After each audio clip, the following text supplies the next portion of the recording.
The stagecoach rattled to a stop, dust billowing around the wooden wheels as the horses snorted and stamped.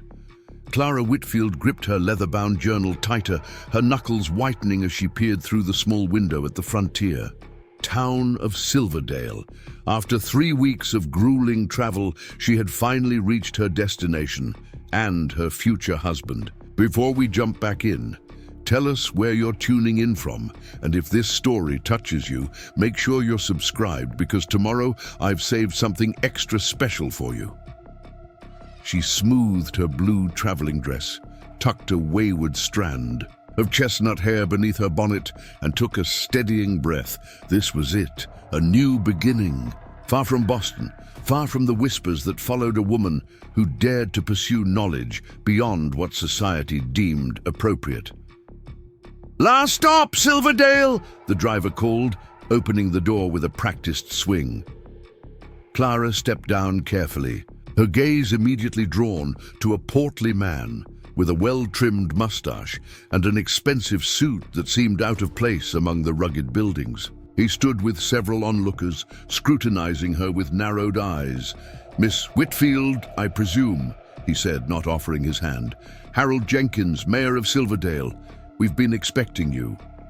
Nathaniel Harrison watched the exchange from the shadowed doorway of the assayer's office. He hadn't intended to be in town when the stagecoach arrived with Harold's mail-order bride, but fate had other plans. The spring thaw had uncovered a new vein in the Silver Creek mine, and he needed to register the claim before word spread. He couldn't hear what was being said, but he could read the body language clear enough. Harold's stiff posture, the woman's gradually slumping shoulders, the excited whispers of the onlookers turning to uncomfortable murmurs.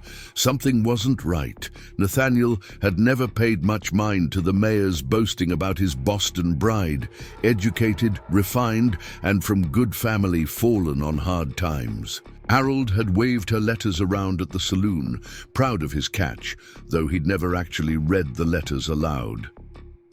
Now, watching the scene unfold, Nathaniel found himself unable to turn away. "This won't do at all," Harold's voice carried across the street as the conversation grew heated. "You failed to mention the extent of your intellectual pursuits. A woman with your level of education would be entirely unsuitable as a mayor's wife." The woman, Clara, if Nathaniel remembered correctly, straightened her spine. "Mr. Jenkins, I was completely forthright in my letters. I specifically mentioned my teaching experience and academic background. Teaching children their letters is one thing," Harold scoffed. "Studying mathematics and philosophy is quite another. What would the townspeople think if my wife corrected my speech or questioned my decisions? Impossible."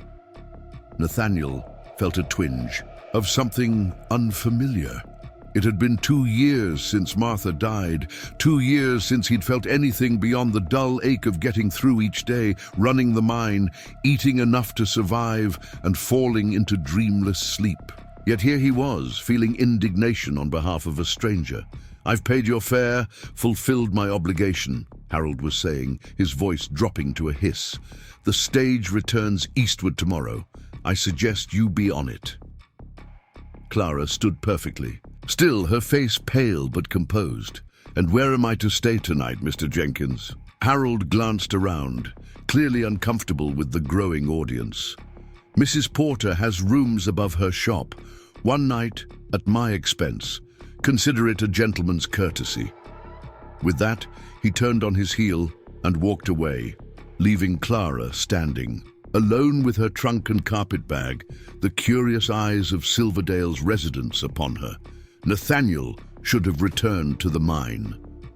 There was always work waiting, ledgers to review, men to manage, or to process. Instead, he found himself crossing the dusty street, his boots leaving clear imprints in the spring mud. "Miss Whitfield," he said, tipping his hat. "Nathaniel Harrison. I own the Silver Creek mine." He gestured to her luggage. "May I help you?"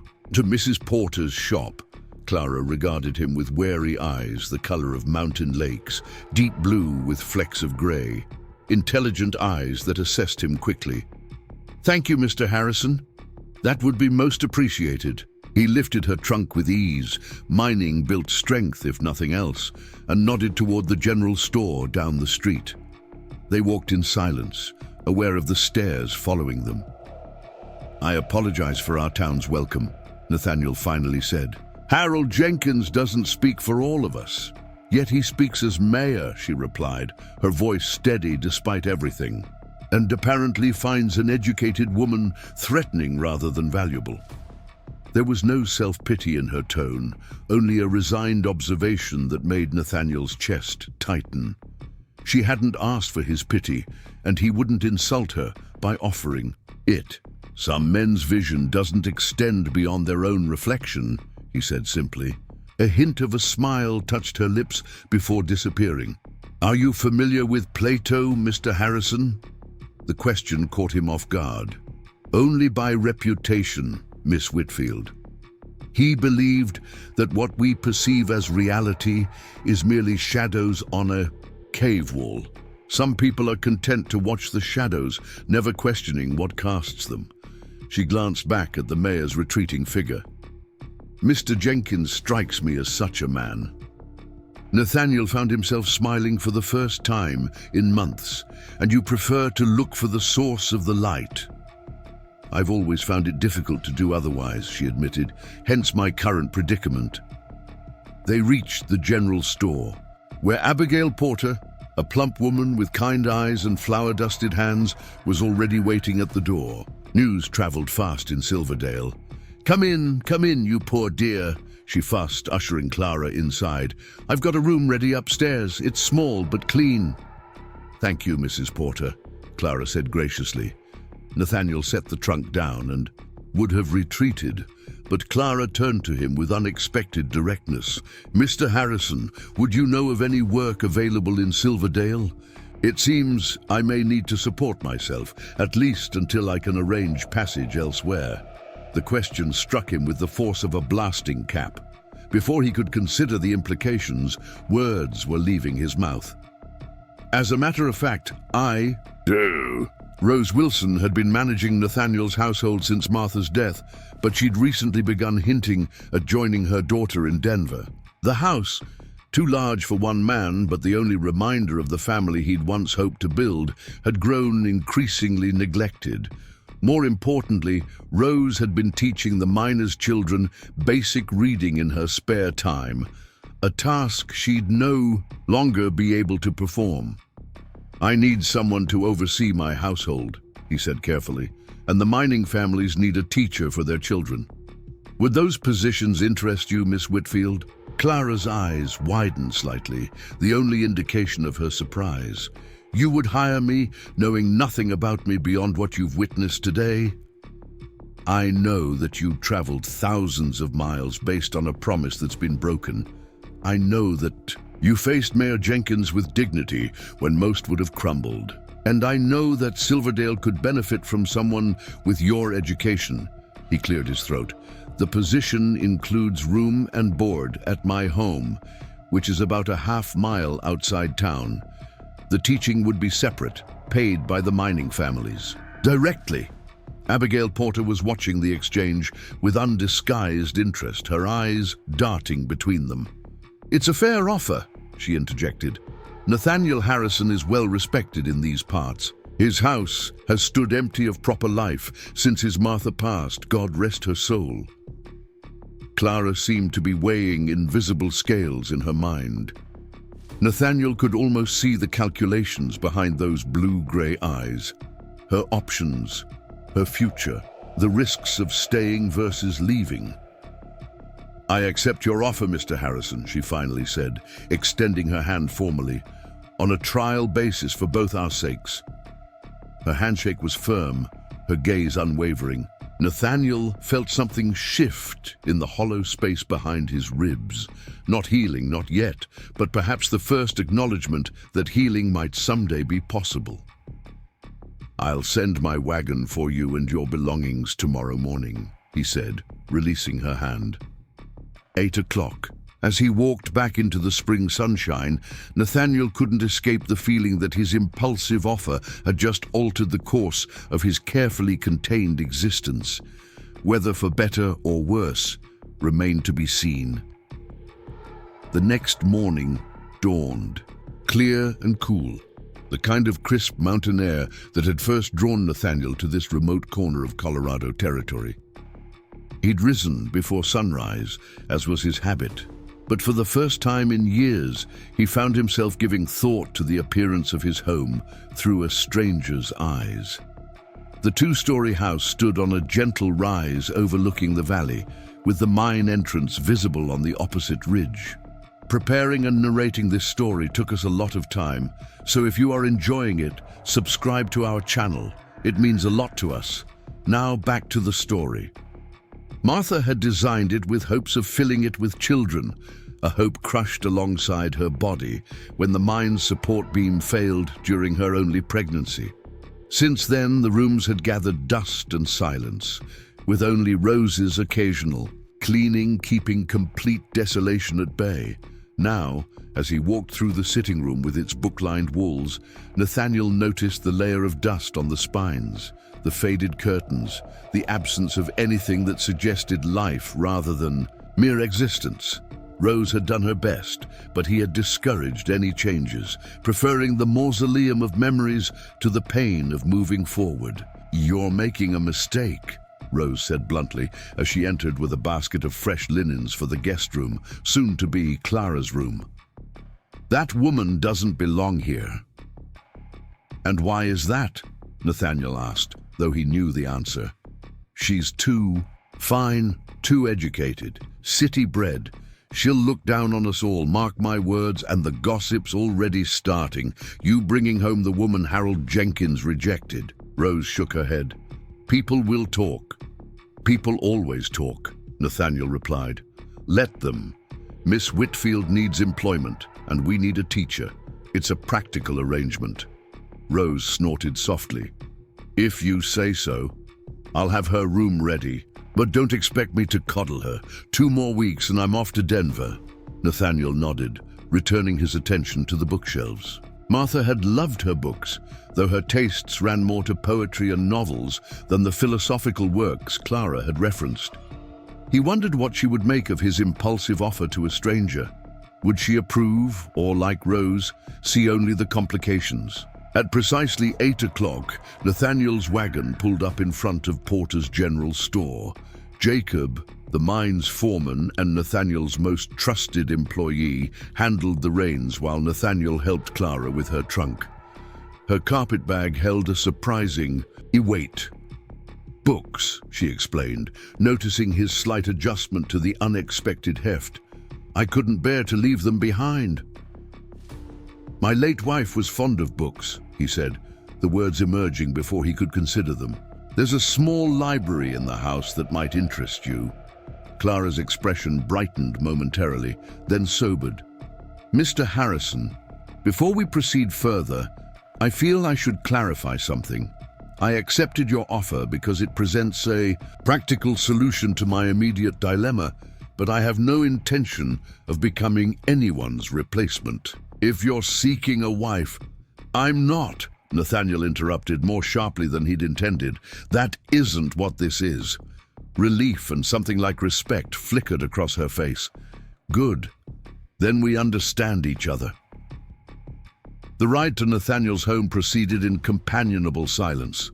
Clara's gaze took in the landscape. The snow-capped mountains in the distance, the pine forests giving way to meadows just beginning to green with spring. The occasional glimpse of mining operations with their timber frames and water wheels. "It's beautiful," she said finally. "Untamed, but beautiful." "It can be harsh," he cautioned. "Winters are long. Supplies can run short. The nearest doctor is in Summit Ridge, almost a day's ride away. Yet you choose to stay." Nathaniel nodded toward the ridge, where the main shaft of Silver Creek mine cut into the mountainside. "Silver brought me here, and afterward, well, I found I preferred the honesty of stone to the pretensions of city life." The mountains don't lie, Clara mused. They simply are what they are. Exactly so.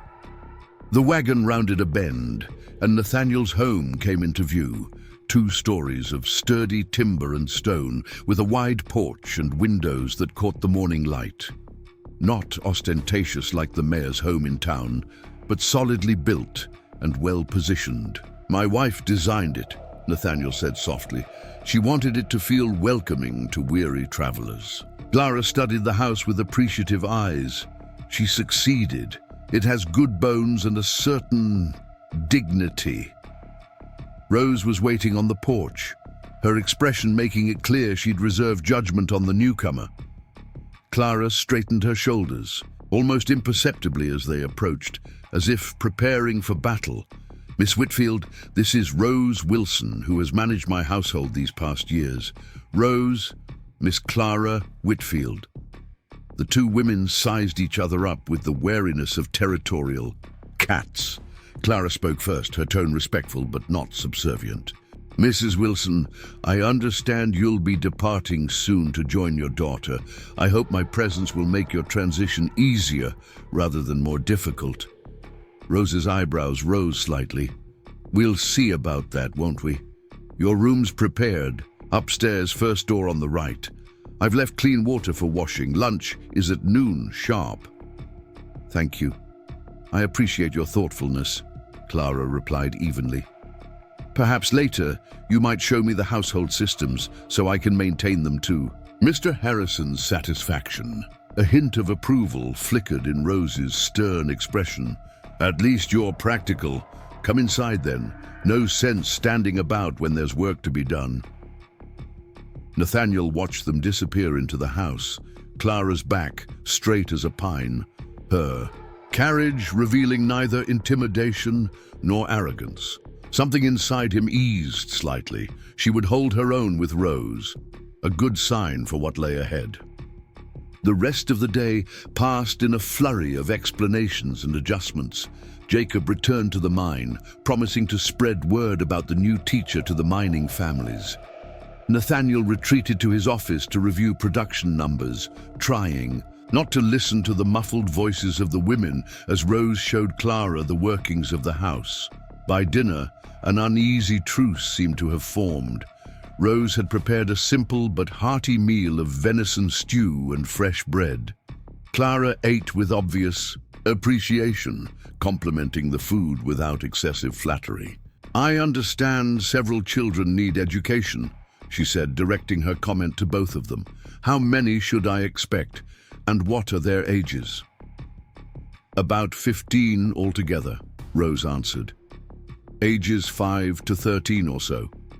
Most know their letters, and some basic figures. I've been teaching them in the old storage building near the mine office 3 days a week. And their parents, they understand the value of education? Clara pressed. Nathaniel set down his spoon. They understand that reading, writing, and figuring will give their children options beyond swinging a pickaxe. Is that what you're asking? Clara met his gaze directly. Partially. I also need to know if they'll object to a woman who has studied subjects typically reserved for men. Some find it unsettling. Like Harold Jenkins, Rose muttered. Yes, Clara acknowledged. Like Mr. Jenkins. Nathaniel considered her question carefully. The mining families are practical people. If you can teach their children useful knowledge, they'll respect you for it. They may not understand everything you've studied, but they'll appreciate the results. And you, Mr. Harrison? Will my education unsettle you? There was a challenge in her voice, though softened by genuine curiosity. Miss Whitfield, I run a silver mine in a mountain that doesn't care about human notions of propriety or tradition. What matters is competence, honesty, and hard work. He allowed himself a small smile. If your education makes you better at those things, it's an asset, not a liability. Something in Clara's expression relaxed, a wariness he hadn't fully registered until it began to fade. "Then I believe we'll get along just fine, Mr. Harrison." Rose glanced between them, her lips pressed into a thin line that suggested she had thoughts on the matter, but would, for once, keep them to herself. Later that night, after Rose had retired and the house had grown quiet, Nathaniel stood on the porch, watching the moonlight silver the distant peaks. The air carried the scent of pine and the promise of another spring, another cycle of growth and harvest. He heard the door open softly behind him but didn't turn. Clara's footsteps were lighter than Rose's heavy tread, her presence announcing itself by a subtle shift in the air rather than sound. "I hope I'm not disturbing you," she said, remaining at a respectable distance. "Not at all. The mountains are worth watching at night." She moved to the porch railing, following his gaze to the luminous peaks. "It's so vast. Makes Boston seem crowded and confined by comparison. Is that why you agreed to become a mail-order bride? To escape confinement?"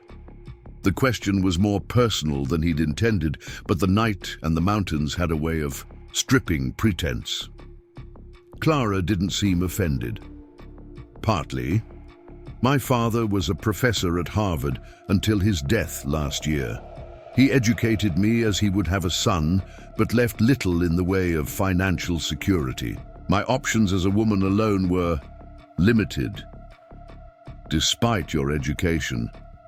Because of it in some ways," she said with a soft, ironic laugh. "Too educated to be marriageable to most men of my social circle. Too female to be employable in positions that would use my mind rather than my hands." Nathaniel nodded slowly. "And so you answered Harold's advertisement." He presented himself as a man of culture stranded in a frontier town, seeking a companion who could bring refinement and education to his household. In his letters, he seemed to value precisely what others found problematic. She shook her head. "I should have known it was too perfect a solution. Yet here you are." "Yes," she agreed, turning to look at him directly. The moonlight caught the planes of her face, revealing strength beneath. The delicate features. "Here I am, by a path I never imagined, having a conversation I never expected, with a man who may be the first person since my father to see my education as something other than an inconvenience." The statement hung between them, honest and unadorned as the night air. Nathaniel felt something stir in the hollow places of his heart. Not love, not yet, but recognition. Here was someone else who understood what it meant to live outside the comfortable boundaries most people never questioned. "The first day I descended into a silver mine," he said slowly, "I felt terror and wonder in equal measure. Everything I thought I knew about the world changed. The darkness was absolute, but when we finally struck silver, the way it caught even the faintest light." He paused, searching for words. "Some discoveries remake us, Miss Whitfield. They can't be undone. Like education," she said softly. "Like education," he agreed, "and grief, and unexpected meetings on stagecoach platforms." Clara's smile in the moonlight was brief but genuine. "Good night, Mr. Harrison. Thank you for the conversation, and for the chance to be of use." She slipped back inside, leaving Nathaniel alone with the mountains and the strange, unsettling feeling that while Martha's memory remained as clear as ever, the future no longer consisted solely of enduring her absence. The next morning, Clara rose early, determined to establish herself as an asset rather than a burden.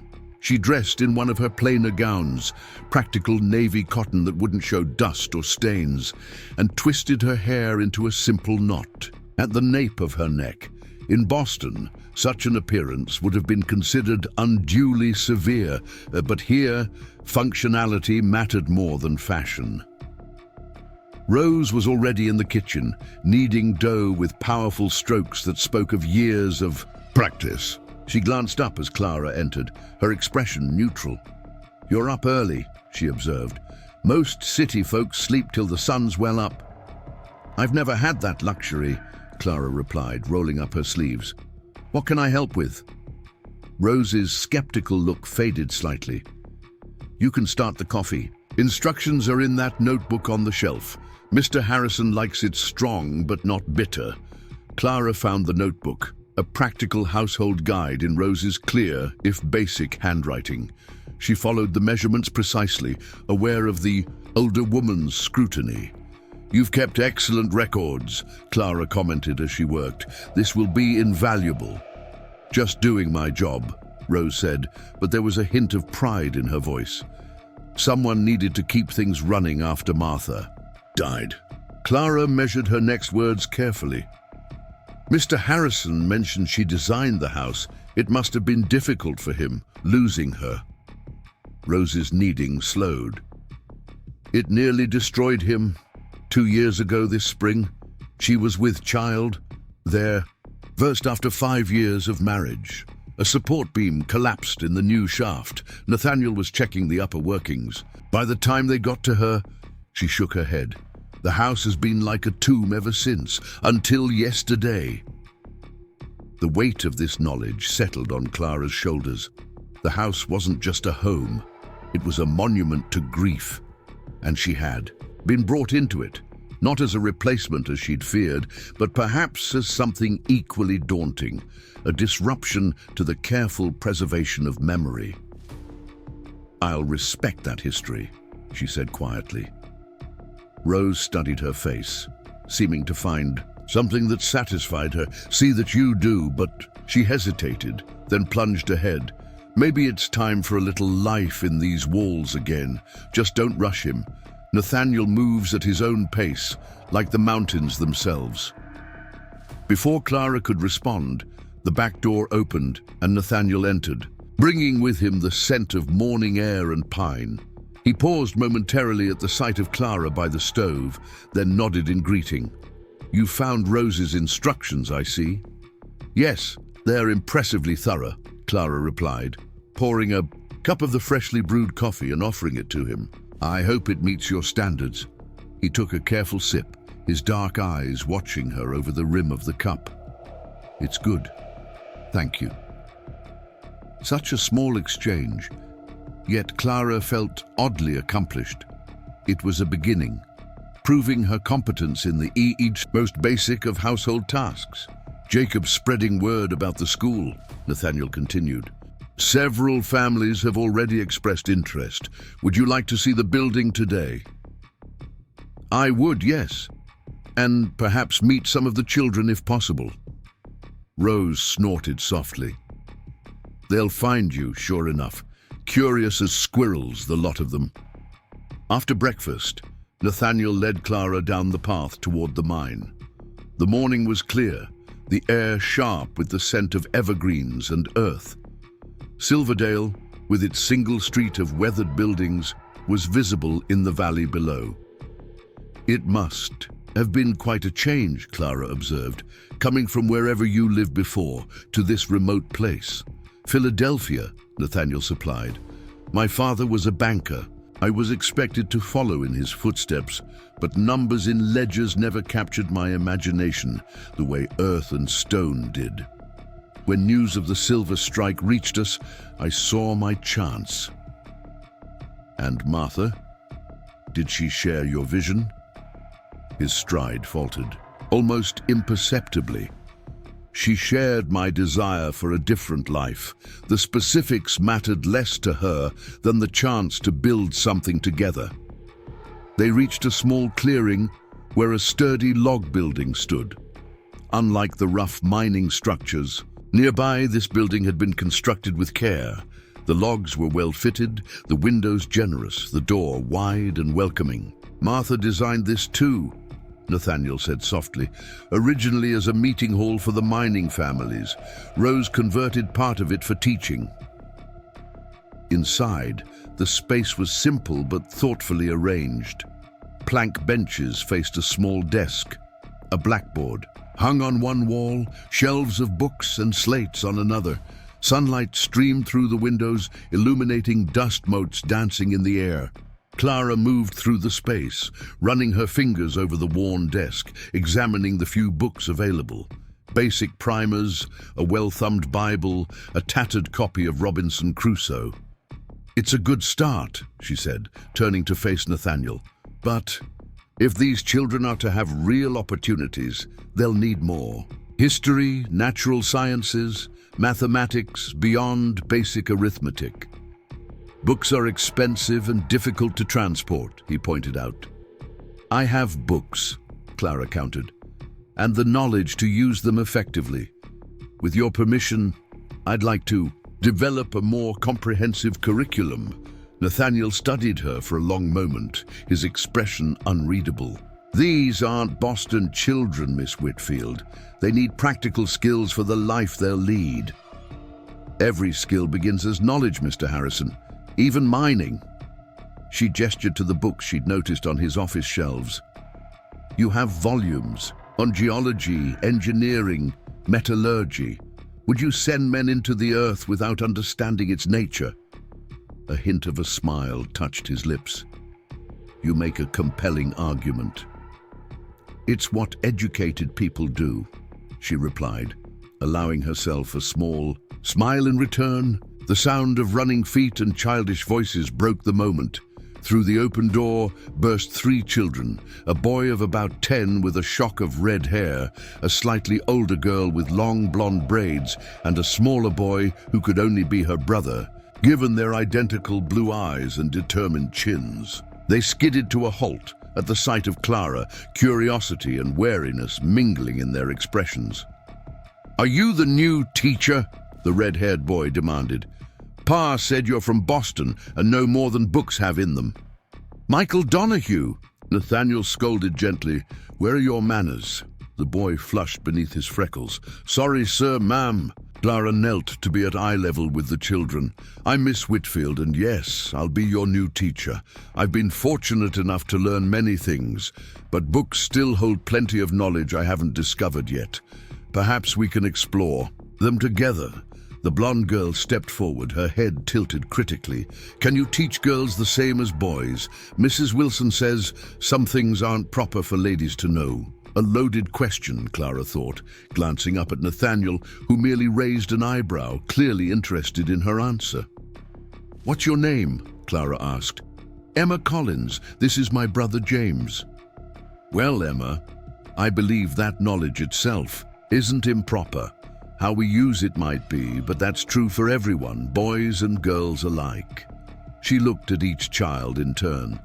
"In my classroom, anyone willing to learn will have that opportunity. Does that sound fair?" 3 heads nodded solemnly. "When do we start?" James asked, bouncing slightly on his toes. Clara looked to Nathaniel, who had been watching the exchange with an expression she couldn't quite decipher. "Monday," he said. "That gives Miss Whitfield time to prepare, and your parents time to decide if they wish you to attend." As the children raced off to spread the news, Nathaniel turned to Clara. "You handled that well." "Children respond to honesty," she said, rising to her feet, "and respect, as do most people." He hesitated, then added, "Harold Jenkins is holding a town meeting tonight. He'll likely try to turn sentiment against you, and by association, against me." Clara felt her stomach tighten. "Because of my education?" "Partly, but mostly because his pride is wounded, and in a town this small, perceived humiliation rarely goes unanswered." "Will you attend this meeting?" Nathaniel nodded. "As will Dr. Green, who's been asking for a proper school for years. Several of the mine foremen as well." Clara squared her shoulders. "Then I should go too. That might inflame the situation.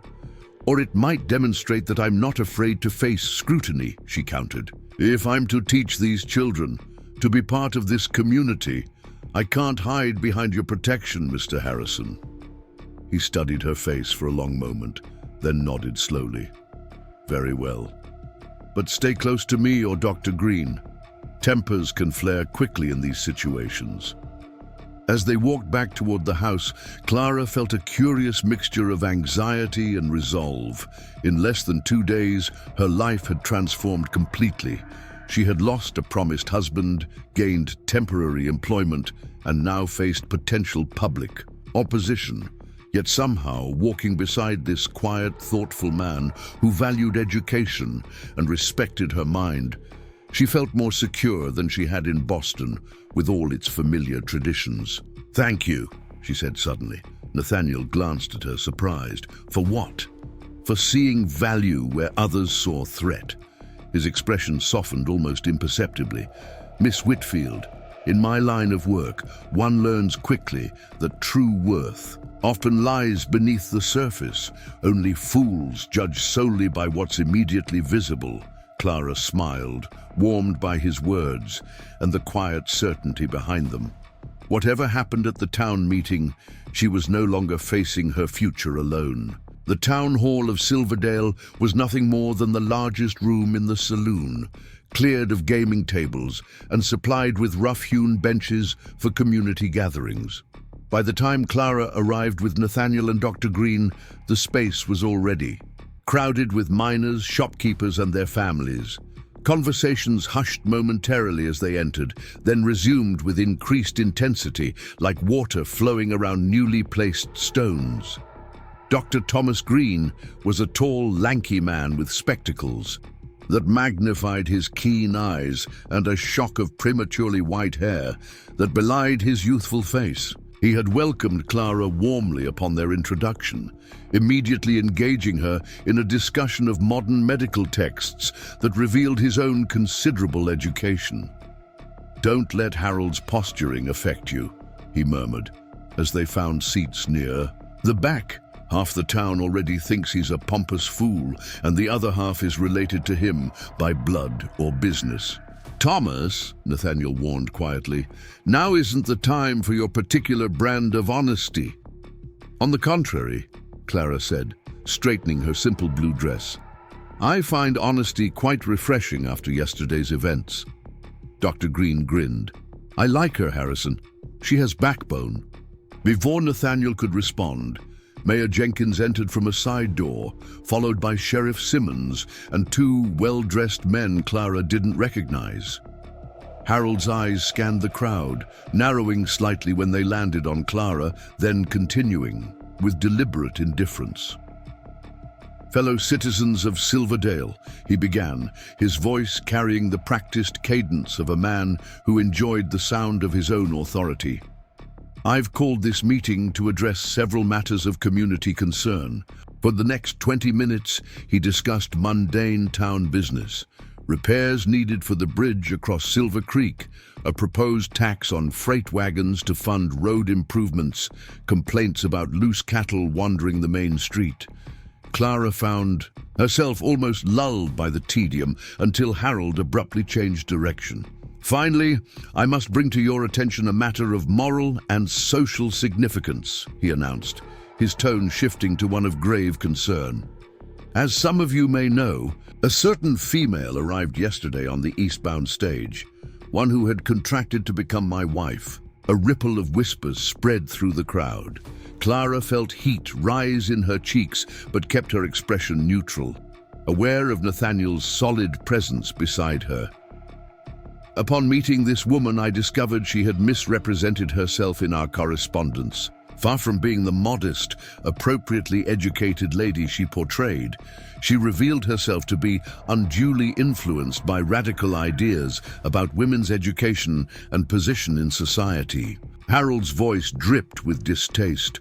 "As your mayor, I could not in good conscience bring such influence into our community, particularly when our children might be exposed to such thinking." The whispers grew louder. Clara's hands tightened in her lap, but she remained silent, letting Harold hang himself with his own words. "Imagine my dismay," he continued, "when I learned that this very woman has now been installed in the home of one of our most prominent citizens and furthermore intends to teach our children." He gestured dramatically toward where Clara sat. "I ask you, good people of Silverdale, is this the influence we want shaping young minds? Do we want our daughters taught to question their natural role? Our sons taught to respect unnatural learning in women?" Sheriff Simmons nodded in solemn agreement, but Clara noticed many in the crowd exchanging skeptical glances. Harold's overblown rhetoric seemed to be working against him. Nathaniel shifted beside her, preparing to stand, but Dr. Green placed a restraining hand on his arm. "Wait," he murmured. "Let someone else speak first." As if on cue, Abigail Porter rose from her seat near the front. The shopkeeper's practical, flour-dusted appearance contrasted sharply with Harold's polished veneer. "Mr. Mayor," she said clearly, "I believe I speak for many when I ask, what exactly is the nature of this unnatural learning that concerns you so deeply?" Harold blinked, momentarily thrown off his stride. "Well, Mrs. Porter, I hardly think the specifics are appropriate for public discussion, but suffice it to say, if we're to judge the lady fairly, we ought to know what she's accused of knowing." Abigail persisted, drawing scattered chuckles from the crowd. "Very well," Harold huffed. "Miss Whitfield admits to having studied philosophy, advanced mathematics, classical languages, subjects clearly beyond the appropriate sphere of female education. And this knowledge makes her dangerous?" Abigail pressed. "I fail to see how understanding numbers better than most men in this room threatens anyone, except perhaps those who can't add their own accounts." This time the laughter was more pronounced. Harold's complexion darkened. "It isn't the knowledge itself, but the attitude it engenders," he insisted. "Women with such education develop ideas above their station. They question authority. They challenge the natural order. Like asking why your store charges more for flour than Porter's does," called a voice from the back, eliciting more laughter. Nathaniel stood then, his movement drawing all eyes. "Mayor Jenkins," he said, his quiet voice somehow more compelling than Harold's theatrical projection, "I believe Miss Whitfield should have the opportunity to speak for herself." Harold's mouth twisted. "This isn't a trial, Harrison. She has no right to address this assembly." "On the contrary," came another voice, as Jacob, Nathaniel's foreman, rose from his seat among the miners. "Town meetings are open to all residents. Miss Whitfield is now a resident, employed by the largest business in Silverdale. I'd say that gives her every right to speak."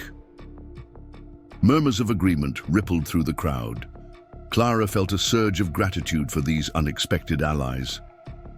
"Very well," Harold conceded with poor grace. "Let her speak, if she can manage it without quoting dead philosophers at us." Clara stood, conscious of every eye upon her. She had never spoken publicly before, but years of defending her studies to skeptical relatives had prepared her for this moment. She took a steadying breath and began. "Good evening, neighbors," she said, forcing warmth into her voice despite her racing heart. "I am Clara Whitfield, recently of Boston, now employed by Mr. Harrison as both his housekeeper and, if you permit it, as teacher to your children." She paused, scanning the faces before her. Some curious, some hostile, many simply waiting to form judgment. "Mayor Jenkins is correct about one thing. I have indeed studied subjects traditionally reserved for men. My father was a professor who believed knowledge should not be limited by gender. He taught me alongside his male students not to make me unsuitable for womanhood, but to ensure I could think clearly and contribute meaningfully wherever life might take me." She gestured toward the miners and their families.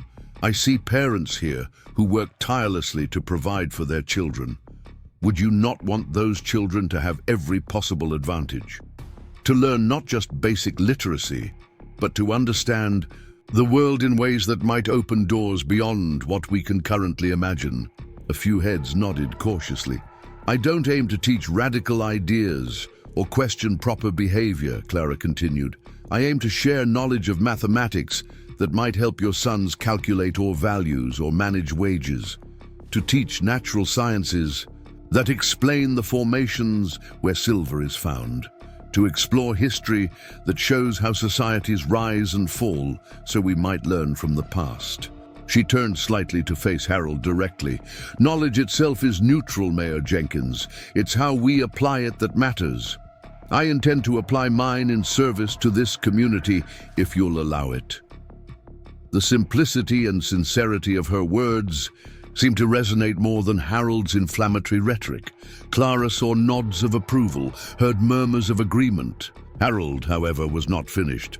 "Pretty words from an educated tongue," he sneered, "but we must consider the moral implications. A single woman living under the roof of a widower, teaching impressionable children. The impropriety is obvious." "That's enough, Jenkins." The new voice belonged to Pastor Elias, a silver-haired man with kind eyes who had remained silent until now. "Miss Whitfield resides in Mr. Harrison's home as an employed housekeeper, with Mrs. Wilson present as chaperone. There is no impropriety except in minds determined to find it." The pastor stood, addressing the crowd with the natural authority of his position.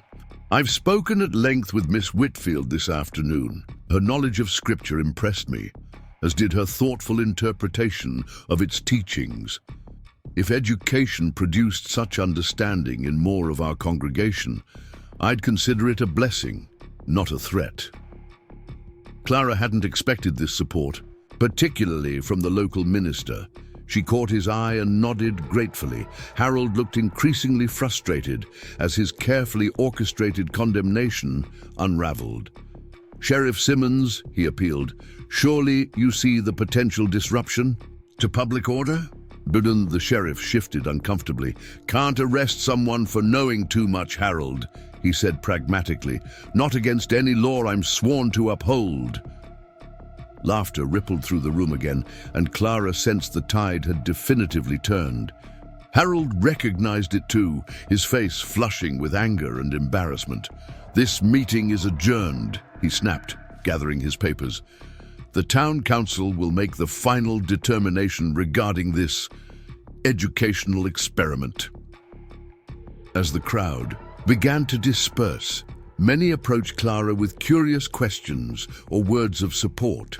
Mothers wanted to know when classes would begin. Fathers inquired about practical subjects their children might learn. Even those who seemed uncertain about her extensive education appeared willing to reserve judgment until they saw results. Nathaniel stood slightly apart, watching the interactions with an unreadable expression. When Dr. Green joined him, Clara overheard their quiet exchange. "Well, Harrison," the doctor said, "it seems your impulsive decision may have given Silverdale exactly what it needs." "Perhaps," Nathaniel replied, "but Harold won't forgive this public humiliation easily." "Harold never forgives anything," Dr. Green scoffed. "That's his burden to bear, not yours." Clara made her way back to them, warmed by the community's cautious acceptance, but wary of Harold's lingering animosity. "Thank you both for your support," she said quietly, "and Pastor Elias as well. I didn't expect such allies." "Silverdale isn't as provincial as Harold makes it seem," Dr. Green replied. "Many here value progress, even if they don't fully understand it. Still," Nathaniel interjected, "we should remain cautious. Harold has influence with certain business interests in Denver. He could make difficulties for the mine, and by extension, for you." Clara nodded, sobered by the reminder that her position remained precarious. "Then I'll simply have to prove my worth quickly and definitively," she said with more confidence than she felt. The ride back to Nathaniel's house was quiet, both of them lost in thought as the wagon creaked along the moonlit path. The night air carried the scent of pine and the first hints of spring flowers, a promise of renewal after winter's dormancy. "You spoke well," Nathaniel said finally, breaking the silence, without condescension or defensiveness. "I've had practice justifying my education," Clara replied, "though usually to disapproving aunts rather than an entire town." A hint of a smile touched his lips. "Your aunts prepared you well, then." "They certainly tried to dissuade me with similar arguments, that too much learning would make me unmarriageable, unsuitable for proper society." She sighed. In some ways, they were right. It did make conventional paths difficult, but opened others, he observed. Yes, though, I never imagined those paths would lead to a silver mining town in Colorado territory. They rounded the final bend, and Nathaniel's house came into view, windows glowing with welcoming lamplight. Rose must still be awake, Clara thought, probably waiting to hear how the meeting had gone. Life rarely follows our imagined paths, Nathaniel said softly. We plan, we dream, we build our expectations, and then reality intervenes with its own design. Something in his tone made Clara glance at him sharply. The moonlight caught the planes of his face, revealing the grief that still etched its lines around his eyes and mouth. You had different plans, she said, not a question but an invitation to share if he wished. He nodded slowly. Martha and I planned for children, for growing old together, for building something that would outlast us both. His hands tightened. On the reins. The house was just the beginning. I'm sorry, Clara said simply. What more could one say in the face of such loss? As am I. He guided the horses to a halt before the house. But life continues, whether we're ready for it or not. And sometimes it brings unexpected solutions to problems we didn't know needed solving. His gaze met hers briefly, and Clara felt something shift between them. Not romance, not yet, but a recognition of shared understanding. Both had been forced from their expected paths. Both were making new ways forward in this remote mountain community. Thank you, she said, for taking a chance on an over-educated Boston spinster. The term spinster coaxed a small but genuine smile from him. You're hardly that, Miss Whitfield. No? At 26, with no marriage prospects and a mind full of inappropriate knowledge, what else would society call me? Society has limited imagination, he replied, helping her down. From the wagon. Here, you're simply Clara Whitfield, the new teacher who stood her ground against Harold Jenkins. That's a far more interesting identity than any label Boston might have applied. Rose was indeed waiting for them, curiosity evident in her sharp eyes as they entered the warm kitchen. Well, did Harold make a proper fool of himself, or did he manage to turn the town against you? Clara exchanged a glance with Nathaniel, who gestured for her to answer. A bit of both, she admitted. He certainly tried to paint me as a dangerous influence, but it seems the community is more practical than prejudiced. Many expressed interest in having their children taught. Rose nodded with satisfaction. Good. Those children deserve better than scratching letters in dirt. My Lily never had such opportunities, and she struggles with her accounts in Denver because of it. This was the first time Rose had mentioned her daughter beyond the bare fact of her existence. Clara sensed an opening. Perhaps your daughter would like some instructional materials. I could prepare exercises that might help her improve her skills, even at a distance. Rose's expression softened momentarily.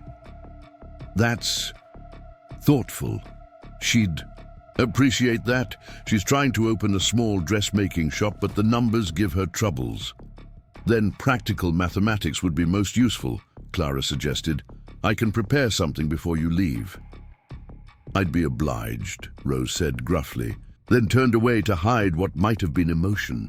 There's stew keeping warm on the stove. You must be hungry after all that speechifying. The simple meal was companionable, with Rose peppering them with questions about who had said what at the meeting. When Clara mentioned Pastor Elias's unexpected support, Rose nodded knowingly. He's a good man, not blinded by dogma like some. His wife taught school back east before they came west. He values learning, that one. After Rose retired for the night, Clara found herself reluctant to seek her own bed. The events of the day had left her mind racing with plans for the school, concerns about Harold's continued opposition, and awareness of her precarious position. In this community, She wandered into the sitting room where bookshelves lined the walls. Nathaniel had mentioned Martha's love of books, and Clara was curious about the woman whose absence still shaped this household. What had she read? What had she valued? The shelves revealed a diverse collection: practical volumes on homesteading and frontier medicine, poetry by Wordsworth and Tennyson, novels by Dickens and the Brontes, philosophical works by Emerson and Thoreau. Clara ran her fingers along the spines, feeling a connection to the woman who had selected them. She loved Wordsworth best. Nathaniel's voice came from the doorway, startling her, particularly his poems about nature. Clara turned, embarrassed to be caught examining such personal belongings. "I'm sorry, I didn't mean to intrude." "You aren't intruding," he said, entering the room. "Books are meant to be read, not preserved like museum pieces." He crossed to the shelf and selected a slim volume, its binding worn with use. "This was her favorite," he said, offering it to Clara. "She read it often, especially during our first winter here when the isolation felt overwhelming." Clara accepted the book carefully, opening it to find Tintern Abbey, with certain passages marked by a delicate hand. She read aloud softly. "For nature then to me was all in all. I cannot paint what then I was. The sounding cataract haunted me like a passion, the tall rock, the mountain, and the deep and gloomy wood. Their colours and their forms were then, to me, an appetite, a feeling and a love." Her voice trailed off as she realized the poignancy of these lines to someone who had found both solace and loss in these mountains. She understood that passage deeply, Nathaniel said, his voice tinged with memory. The mountains were her passion too in the end. She used to say the vastness helped her remember her place in the world. Small but significant, like a single wildflower on a mountainside. Clara closed the book gently. "She sounds like a remarkable woman." She was. He took the volume back, replacing it on the shelf with reverent hands. "Different from you in many ways, but similar in her courage. She left everything familiar to come here, just as you have. Though under very different circumstances," Clara noted. "Yes, Martha chose her path knowingly, with me beside her. You've been forced to adapt to unexpected changes, alone." "Not entirely alone," Clara said quietly. "Not anymore." Their eyes met, and something unspoken passed between them. Not romantic interest, but mutual recognition. Two people who had lost their expected futures, now forging new paths in this remote place. "The books are yours to use," Nathaniel said, breaking the moment. "For yourself or for teaching." Martha would have wanted that. "Thank you," Clara replied, touched by this extension of trust. "I'll care for them as she did." He nodded once, then bid her good night, leaving Clara alone with the books and the growing sense that Silverdale might become more than just a temporary refuge. For the first time since her father's death, she felt a tentative hope for her future. Not the future she had planned, but perhaps one equally meaningful. The next few days passed in a whirlwind of preparation. Clara divided her time between learning the workings of Nathaniel's household and readying the schoolhouse for Monday's first session. Rose, seemingly won over by Clara's offer to help her. Daughter became an unexpected ally, sharing insights about the mining families and their children. The Collins children are quick, especially Emma, but their father keeps them out of school when there's work to be done. The Donahue boys know their letters, but not much else. Their mother died last year, and Michael's been raising his younger brothers as best he can. The Peterson twins don't speak much English. Their parents are Swedish, but they understand more than they let on. Clara absorbed this information gratefully, adapting her plans to accommodate the diverse needs of her prospective students. She inventoried the meager school supplies, organized the available books, and created a basic curriculum that balanced practical skills with broader knowledge. Nathaniel, true to his word, made the remainder of Martha's books available for the school, He also provided lumber for additional benches and a small sum for supplies, slate pencils, paper, and chalk for the blackboard. His support was practical rather than effusive, but Clara appreciated its reliability. On Saturday, Dr. Green brought an unexpected gift, a box of scientific books and journals from his personal collection, along with a small brass telescope. The children should learn to observe the world directly, he explained. Not just read about it in books. The mountains provide a natural laboratory if one knows how to use it. That same day, several mining families visited the schoolhouse, bringing their children to meet the new teacher. Clara welcomed each family warmly, taking time to speak with both parents and children.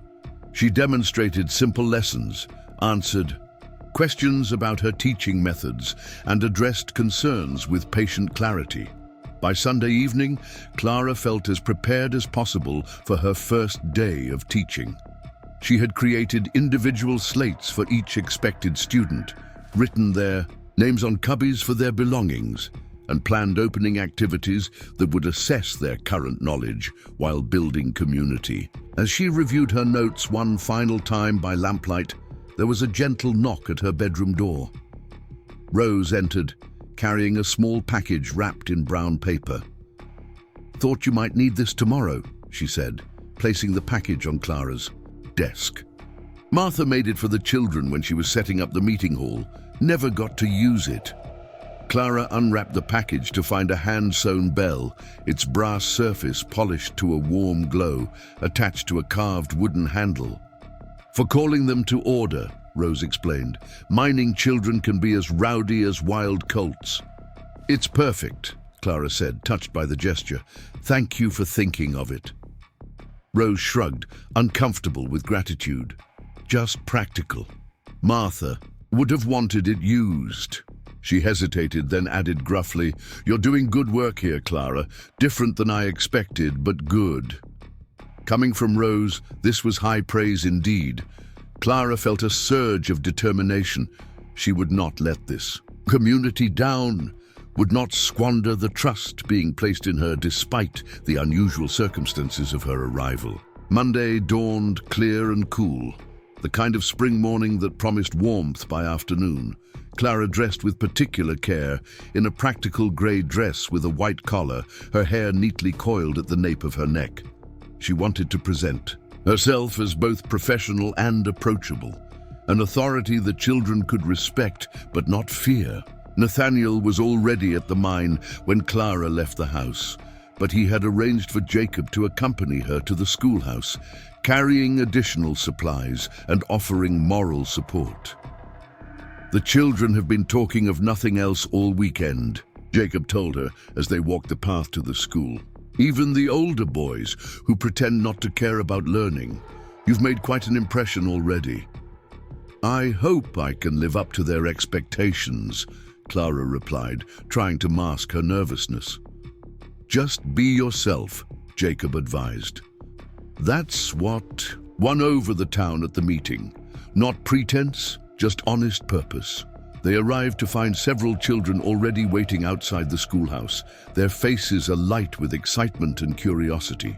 More arrived as Clara unlocked the door, until 15 students ranging from 5 to 13 years of age stood before her, clutching small lunch pails and regarding her with expressions ranging from shy interest to open fascination. Clara rang. Martha's bell, its clear tone cutting through the morning air. "Welcome," she said warmly. "I'm Miss Whitfield, and I'm honored to be your teacher. Shall we begin our adventure together?" The children filed in, finding seats on the newly arranged benches. Clara moved among them, learning names, assessing abilities, creating the foundation for what she hoped would become a true community of learning. By mid-morning, she had divided them into 3 groups based on their current knowledge, not strictly by age. She set the older, more advanced students to helping the younger ones with basic tasks, freeing her to work more intensively with those in the middle.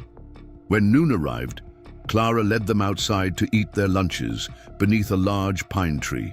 She, used the opportunity to begin teaching them about the natural world around them, the types of trees, the formation of the mountains, the habits of local wildlife. The children absorbed this informal knowledge eagerly, asking questions that revealed keen minds behind weather-roughened exteriors. After lunch, she introduced them to the telescope Dr. Green had provided, showing them how to focus it properly and explaining how such instruments had expanded human knowledge of the stars. Even the most restless boys were captivated by this tangible connection to scientific principles. As the afternoon wore on, Clara felt a growing sense of rightness. This was what she had been educated for, not to be an ornament in a wealthy household or an oddity in Boston society, but to share knowledge with minds hungry for it. Here, her education wasn't a liability, but an asset, her intelligence not, a flaw, but a gift she could bestow. The thought was still warming her when she dismissed the children at day's end, watching them scatter down the path toward their homes, already chattering about what they'd learned and what might come tomorrow. Clara was gathering her materials when a shadow fell across the doorway. She looked up, expecting perhaps a parent come to inquire about the day's lessons. Instead, she found Harold Jenkins, his expression coldly calculating. "Quite the little performance today, Miss Whitfield," he said, not bothering with pleasantries. The children seemed quite taken with their new teacher. Clara straightened, maintaining a polite but distant demeanor. "They're eager learners, Mayor Jenkins. It's a privilege to teach them. Yes, very touching." He entered the schoolhouse uninvited, glancing around with critical eyes, but ultimately futile, I'm afraid. "What do you mean?" Clara asked, though she suspected his intent. "The town council met this morning. We've voted to establish educational standards for Silverdale. Standards that require teachers to have proper qualifications and appropriate moral character. I have a teaching certificate from Massachusetts," Clara said evenly, "and my moral character is beyond reproach." Harold's smile didn't reach his eyes. "Colorado territory isn't Massachusetts, Miss Whitfield. Our standards require local certification, which must be approved by the mayor's office. As for moral character," he shrugged meaningfully, "living unchaperoned with a widower raises certain questions." "Mrs. Wilson serves as chaperone," Clara countered, "as Pastor Elias noted at the town meeting, and I am employed as a housekeeper, not living as a guest. Mrs. Wilson departs for Denver next week, does she not?" Harold's smug expression revealed he'd been gathering information carefully. "An employment doesn't negate impropriety. The council has determined that the school must be overseen by a properly qualified teacher, one who will arrive from Denver within the month. Until then, the school must close." Clara felt a surge of anger at this transparent attempt to undermine her position. "This isn't about qualifications or propriety," she said, keeping her voice steady with effort. "This is about your wounded pride, nothing more." Harold's facade of civility slipped. "You humiliated me publicly, Miss Whitfield. Did you think there would be no consequences?" "I spoke the truth. If that humiliated you, perhaps the fault lies in your actions, not my words." His expression hardened. "The school closes tomorrow. Any attempt to continue teaching will be considered a violation of town ordinances, subject to fine and possible removal from Silverdale entirely." He turned to leave, then paused. "Oh, and one more thing. The Silver Creek Mining Company's claim registration has been flagged for review. Seems there might be some irregularities in the filing. Mr. Harrison will be quite busy sorting that out. Too busy, I imagine, to concern himself with an unemployed teacher." With that parting shot, he departed, leaving Clara alone with the bitter taste of injustice. She had found her purpose, had begun to build something meaningful, only to have it snatched away by a man whose petty revenge mattered more than children's futures. She gathered her belongings with trembling hands, unsure how to proceed. Should she defy Harold's order and continue teaching? That might jeopardize not only her own position, but Nathaniel's mining operation as well. Should she acquiesce and wait for this proper teacher to arrive? That meant abandoning the children who had already begun to trust her. The walk back to Nathaniel's house felt longer than usual, each step weighted with dilemma. Her education had prepared her for many challenges, but not for combating systemic power wielded from wounded pride. As she approached the house, she saw Nathaniel on the porch, his expression grave. He had already heard the news then. Clara squared her shoulders, determined to face whatever came next with the same dignity she had shown at the town meeting. She would not be broken by Harold Jenkins's machinations, no matter what they cost her. The battle for Silverdale's future had just begun, and Clara Whitfield was not one to surrender easily. Nathaniel's expression confirmed Clara's suspicions before she even reached the porch. His normally composed features were tight with barely contained anger, his eyes dark with concern. "You've heard," she said simply, climbing the steps to stand before him. "Dr. Green sent word." He gestured toward the door. "Come inside, this isn't a conversation for open air." Clara followed him into the sitting room where Rose was already waiting, her weathered hands twisting a dish towel with uncharacteristic agitation. "That pompous jackass," Rose muttered as Clara entered, "begging your pardon for the language, but there's no other word for it." "No apology needed," Clara replied, sinking into a chair. "I might choose stronger terms myself." Nathaniel remained standing, tension evident in every line of his body. Harold's using his position to settle a personal score, and he's dragging the entire town into his vendetta. "He mentioned something about your mining claim," Clara said carefully. "A review of some irregularities?" A muscle tightened in Nathaniel's jaw. "There are no irregularities. The Silver Creek claim is properly registered and has been for 5 years. But Harold has connections with the Territorial Land Office in Denver. He can create delays, demand additional surveys, tie up operations with bureaucratic nonsense." "I'm so sorry," Clara said, guilt washing over her. "This is happening because of me, because you helped me when Harold rejected me." "No!" Nathaniel's voice was firm. "This is happening because Harold Jenkins is a small man with outsized power who can't bear to be contradicted, especially by a woman. You bear no blame for his pettiness." Rose snorted. "He's been this way since he was knee-high to a grasshopper. His father spoiled him rotten, then left him enough money to buy half the businesses in town. People tolerate him because he controls the freight contracts to Denver." Clara considered this new information thoughtfully. So his power comes from his economic position, not just his title as mayor. "The title just makes it official," Nathaniel. "Confirmed. The real influence comes from his ownership of the stagecoach line, the largest freight company, and significant investments in several Denver businesses that supply the territory." "Including the Territorial Land Office," Clara guessed. Nathaniel nodded grimly. "The chief clerk's brother-in-law is Harold's business partner. Nothing illegal about it, just the way things work out here." Clara's mind was already working through implications and possibilities. Her education had included not just academic subjects, but the intricacies of Boston society, where power often flowed through unofficial channels rather than formal structures. The frontier might be different in its particulars, but human nature remained constant. "What will you do about the mining claim issue?" she asked. "Fight it through proper channels. I've already sent Jacob to Summit Ridge with messages for my lawyer. The claim is solid. It would take outright corruption to invalidate it." "And outright corruption is exactly what Harold is counting on," Rose interjected darkly.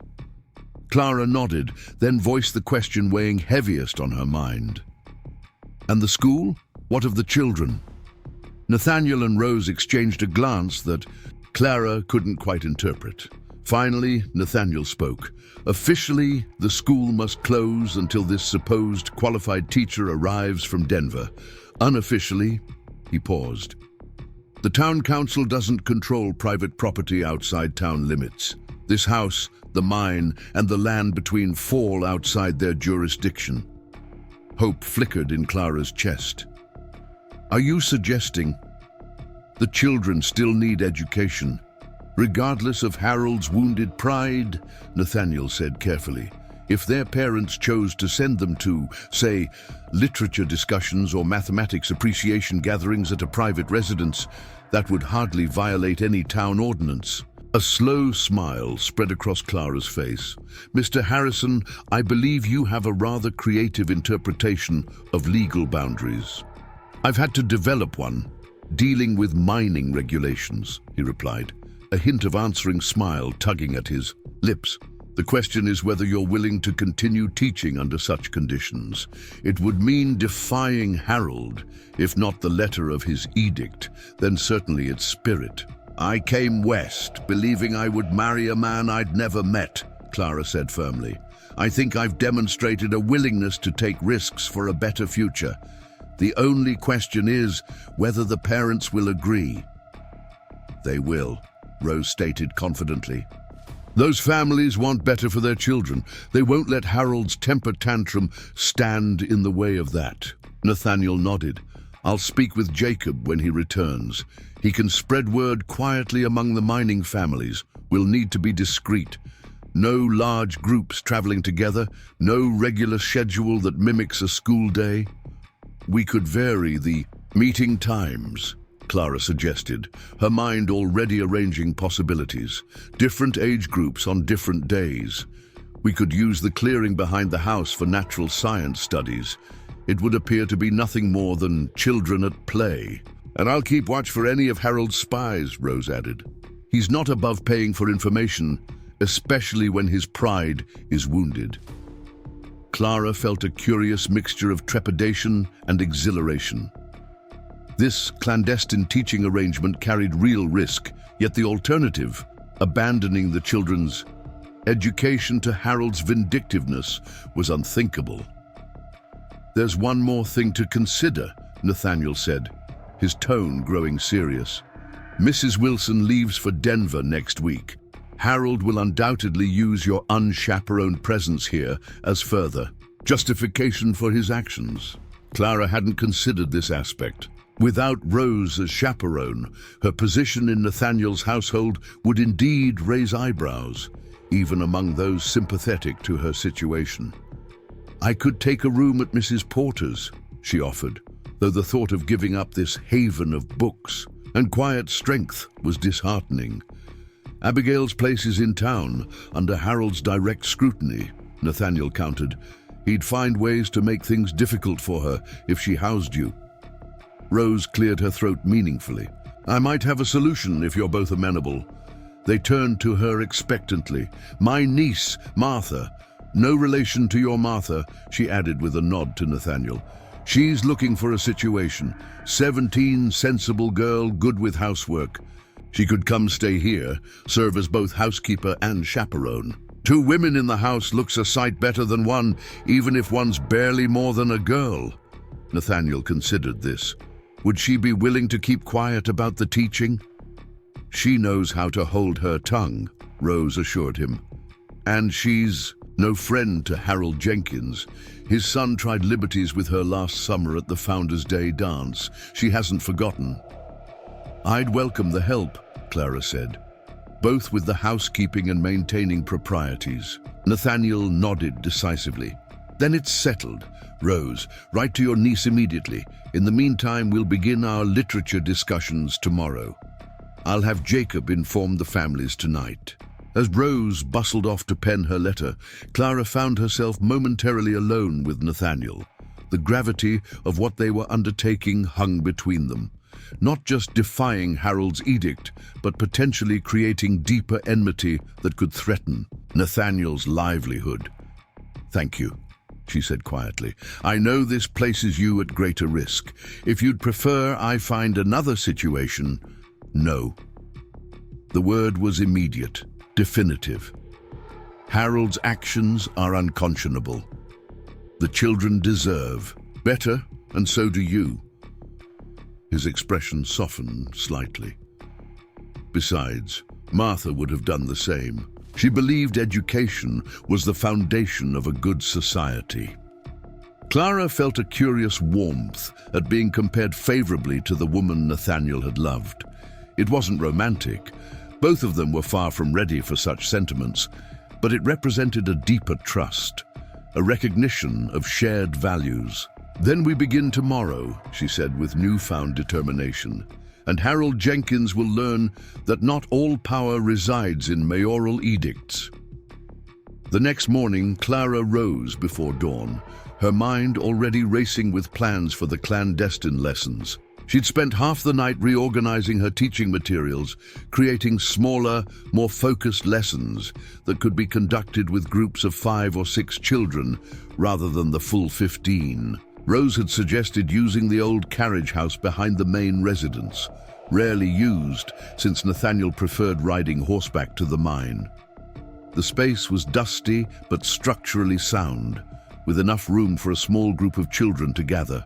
Without being visible from the main road, Clara was sweeping out the space when Nathaniel found her, the rising sun casting long shadows through the open door. "You're up early," he observed, stepping inside with a bundle under his arm. "There's much to prepare," she replied, pausing in her work. "I need to reorganize everything for smaller groups in a less formal setting." He nodded, then held out the bundle. "I thought these might help." Clara unwrapped the package to find several rolled maps and diagrams, geological surveys of the surrounding mountains, detailed renderings of mining operations, and a beautifully illustrated chart of local plant life. "These are wonderful," she said, examining them with genuine appreciation. "Where did they come from?" Martha collected them. She was fascinated by the natural world and wanted to understand everything about our surroundings. A shadow of old grief crossed his face briefly. "They've been stored in my office. It seems right they should be used for education." Clara was touched by the gesture. Each time Nathaniel shared something of Martha's, it represented not just practical assistance, but a kind of blessing, an acknowledgement that Clara's presence wasn't erasing his wife's memory, but honoring it. "The children will benefit greatly from these," she said softly. "Thank you for sharing them." He helped her hang the largest map on the carriage house wall, their hands occasionally brushing as they positioned it. Clara was acutely aware of his proximity, of the strength in his hands and the clean scent of soap that clung to his skin. She reminded herself sternly that such awareness was inappropriate. Their relationship was one of employer and employee, allies against injustice, nothing more. "Jacob spread word last night," Nathaniel said, as they finished securing the map. "The Collins family and the Donahues will send their children this morning. The others will come in the afternoon or tomorrow, staggered to avoid notice." "How did they respond to the arrangement?" Clara asked. "With determination and a healthy anger toward Harold," Nathaniel replied, a hint of grim satisfaction in his tone. "They've tasted what proper education might offer their children. They won't relinquish it easily." True to his word, Emma and James Collins arrived shortly after breakfast, accompanied by 2 of the Donahue boys. They came through the woods, rather than along the main path, clearly having been instructed in discretion. Emma's bright face lit up when she saw Clara waiting in the carriage house. "Miss Whitfield, we thought we wouldn't have school anymore." "Learning doesn't stop because someone declares it should," Clara replied, welcoming them inside, "though we must be more careful about how and where we gather." "Pa says Mayor Jenkins is a fool who fears smart women," Emma announced with the blunt clarity of childhood. "Ma told him not to say such things where we could hear, but I was listening from the loft." Clara suppressed a smile. "While I appreciate your father's support, perhaps we should focus on our studies rather than the mayor's character." The morning lesson proceeded with surprising normalcy despite the unusual setting. Clara had decided to focus on practical mathematics, using examples from mining operations to engage the children's interest. They calculated ore values, estimated timber requirements for shaft supports, and measured angles that would provide the most stable tunnel structures. Nathaniel stopped by briefly, ostensibly to check on the space's suitability, but clearly curious about Clara's teaching methods. He observed from the doorway as she demonstrated how to calculate the volume of a mine shaft using a small model she'd constructed from kindling. "Mr. Harrison," she called, noticing his presence, "perhaps you could explain to the children why these calculations matter in your work." Put on the spot, Nathaniel hesitated, then stepped forward. His usual reserve melted slightly as he explained to the wide-eyed children how mathematical precision could mean the difference between a productive mine and a dangerous one. "Every measurement matters," he told them gravely. "A miscalculation of even a few inches can lead to a weakness in the support structure or cause us to miss a valuable vein of silver." The children absorbed this with solemn nods, suddenly seeing their arithmetic exercises as vitally important rather than abstract busywork. Clara watched Nathaniel with growing respect. Beneath his quiet exterior lay not just intelligence, but a gift for clear explanation when properly motivated.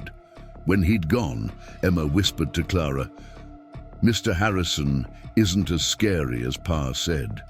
Pa told us he never smiled after Mrs. Harrison died, but he almost smiled when you asked him about the mine measurements." Clara hushed her gently, but the observation lingered. Had Nathaniel almost smiled?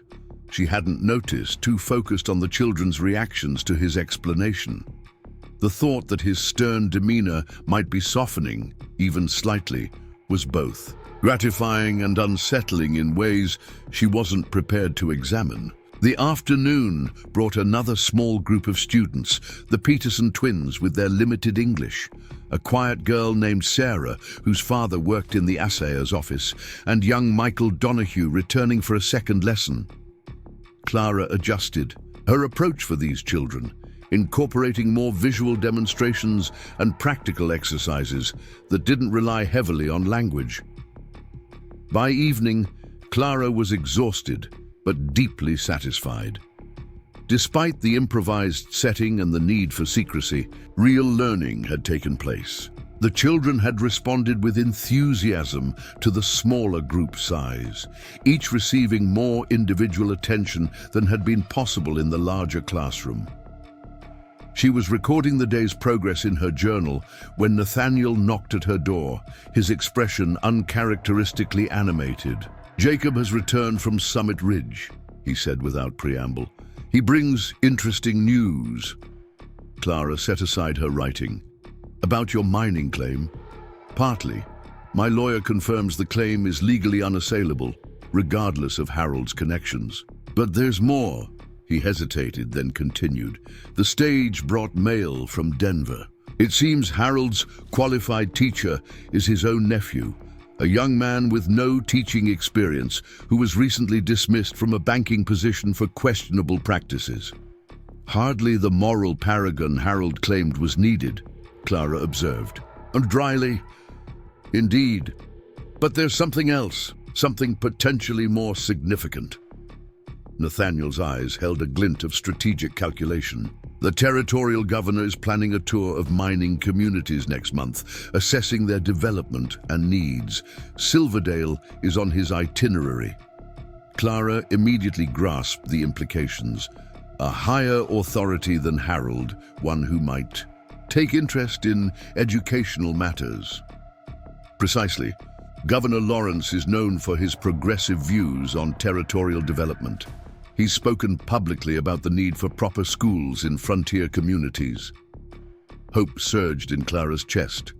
"If we could demonstrate what's been accomplished here, even in our improvised setting, we would need irrefutable evidence of the children's progress," Nathaniel cautioned. "Harold will undoubtedly present his own version of events." "Then we'll prepare such evidence," Clara said decisively. Daily records of attendance and achievement, samples of the children's work, testimonials from parents. By the time the governor arrives, we'll have a compelling case for the school's formal reinstatement.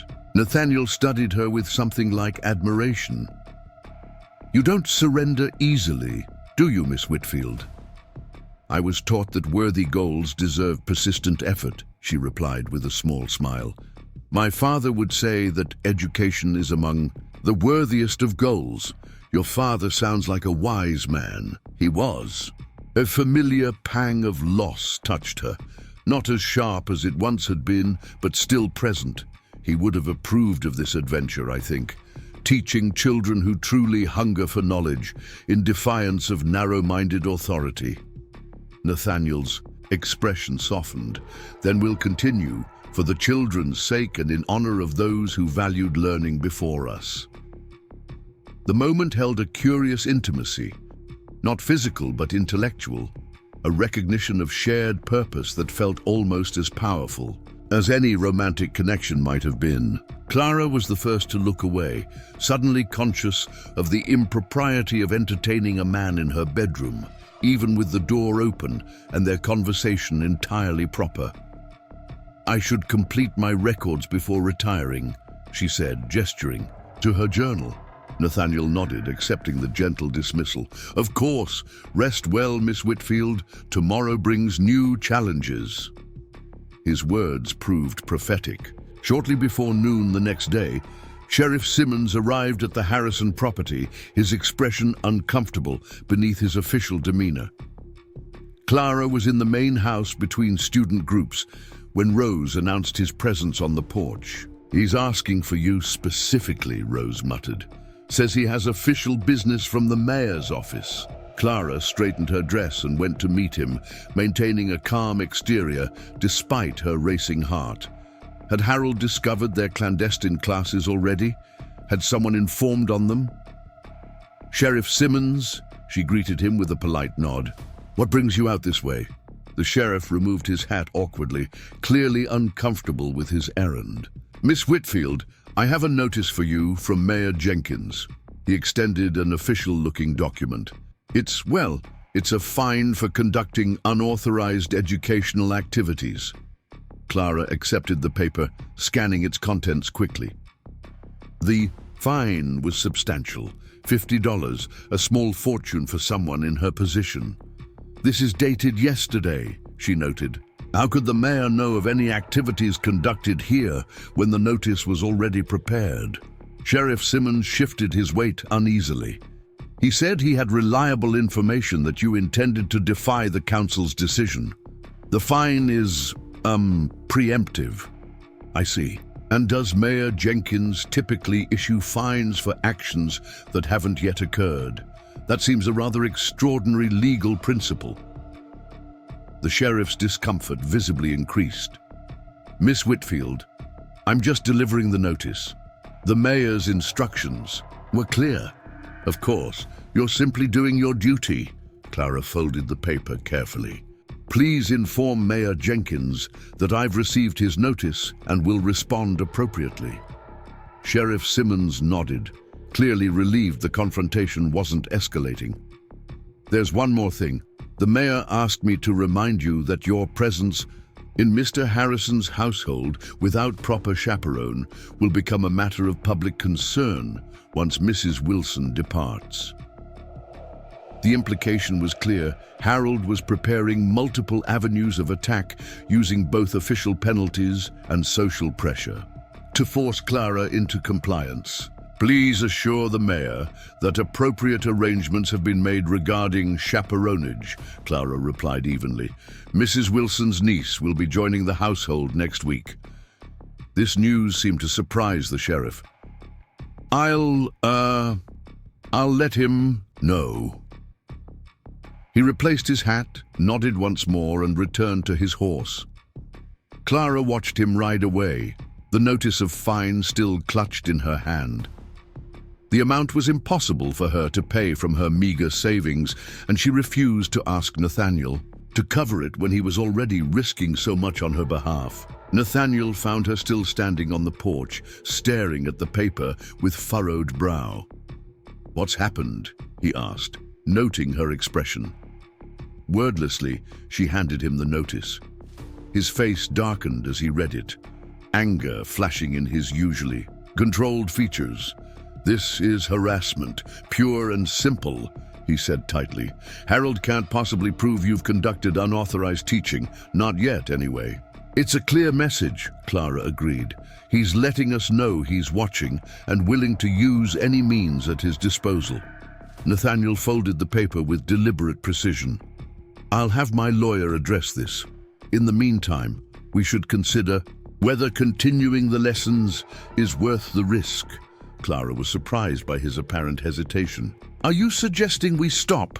"I'm suggesting we evaluate all options," he replied carefully. "Harold clearly intends to escalate this conflict. We need to consider the potential consequences, not just for you and me, but for the families involved."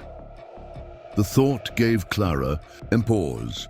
In her determination to continue teaching, had she adequately considered how Harold might retaliate against the mining families? They were vulnerable in ways she hadn't fully appreciated, dependent on the mine for their livelihood and on town merchants for essential supplies.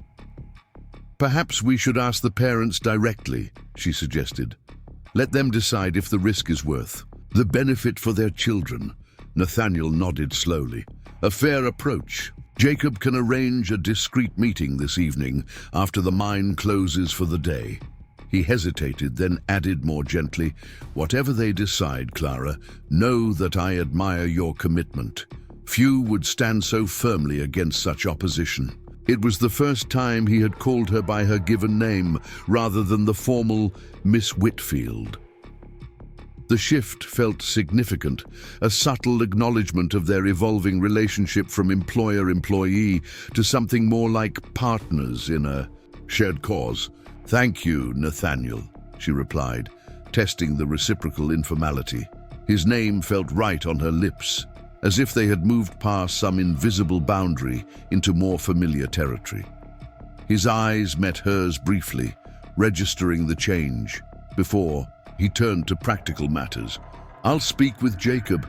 The meeting should take place away from both the mine and this house, perhaps at the old hunting cabin near Pine Creek. Harold rarely ventures that far from town." That evening, under cover of deepening twilight, Clara accompanied Nathaniel along a narrow forest path to the appointed meeting place. The cabin was small but sturdy, built as a shelter for hunters and trappers before the silver strike had transformed the area.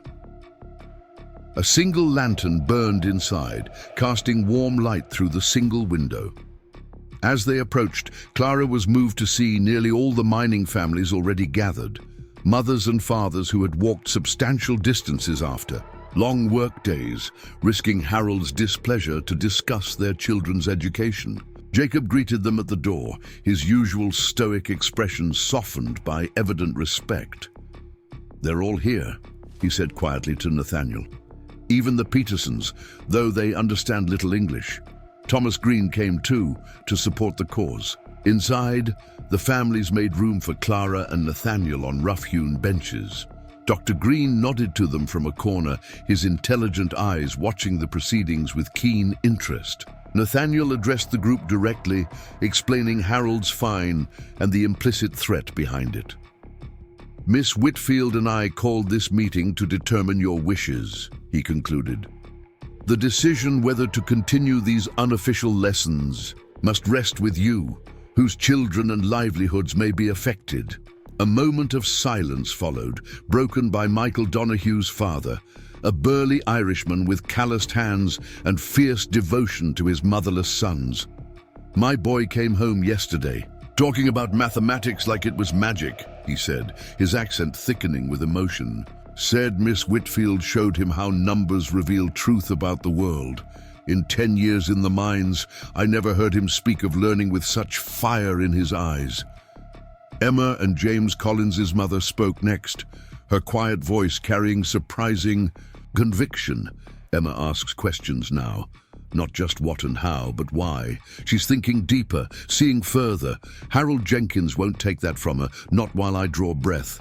One by one, the parents express similar sentiments, determination tempered by clear-eyed recognition of the risks.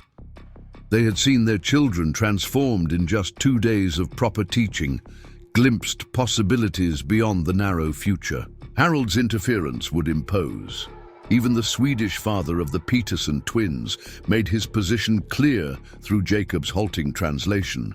Knowledge is like silver vein. Once you find it, you don't abandon because work is hard or dangerous. You follow it, see where it leads. Dr. Green stepped forward when the parents had spoken. As the closest thing Silverdale has to a medical authority, I feel compelled to add that education is not merely an intellectual luxury, but a public health necessity. Children who understand basic science make more hygienic choices. Literate. Adults can read medical instructions properly. Education saves lives as surely as any medicine I dispense. Clara was deeply moved by their collective resolve. These hard-working people, many with limited education themselves, recognized its value with a clarity that put Harold's narrow views to shame. "If you're determined to continue," she said, addressing them all, "then I suggest we make certain modifications to reduce risk. We'll vary our meeting times and locations more extensively. The children should bring their lessons home, disguised as games or family activities, and we must prepare compelling evidence of progress for the governor's visit." The parents nodded, in agreement, their expressions reflecting both determination and a new sense of community forged in shared purpose.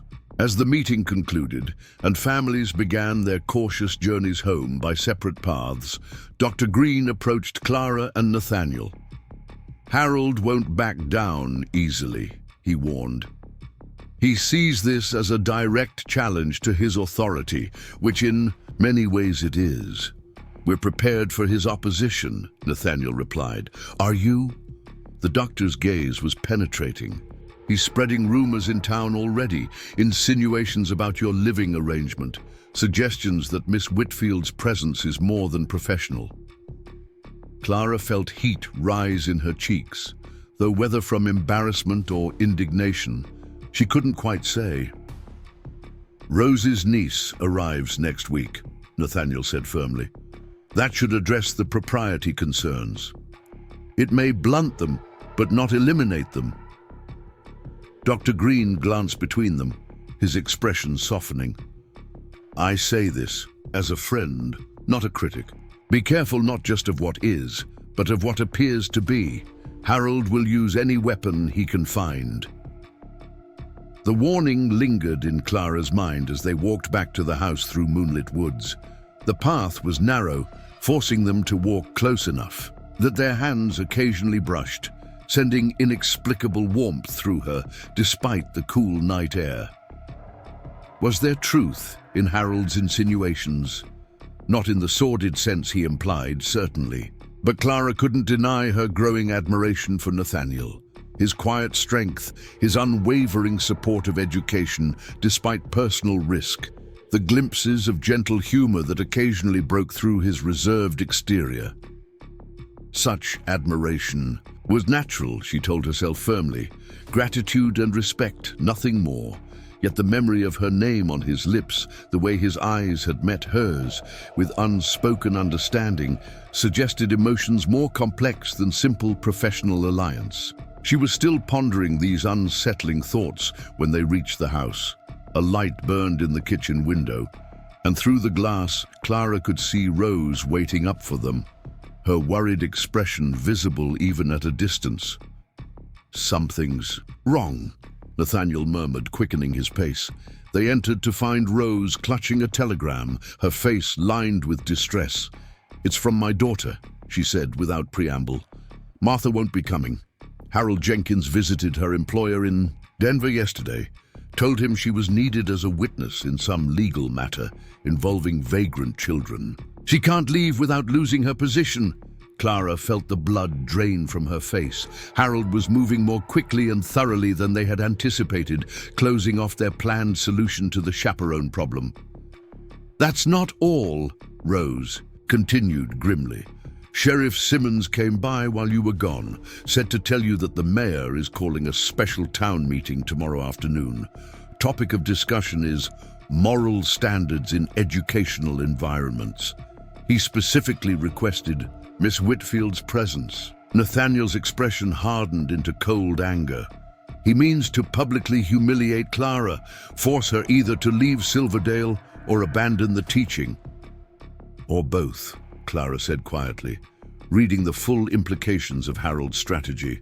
By attacking her moral character in a public forum, he would make her position in Nathaniel's household untenable regardless of the educational question.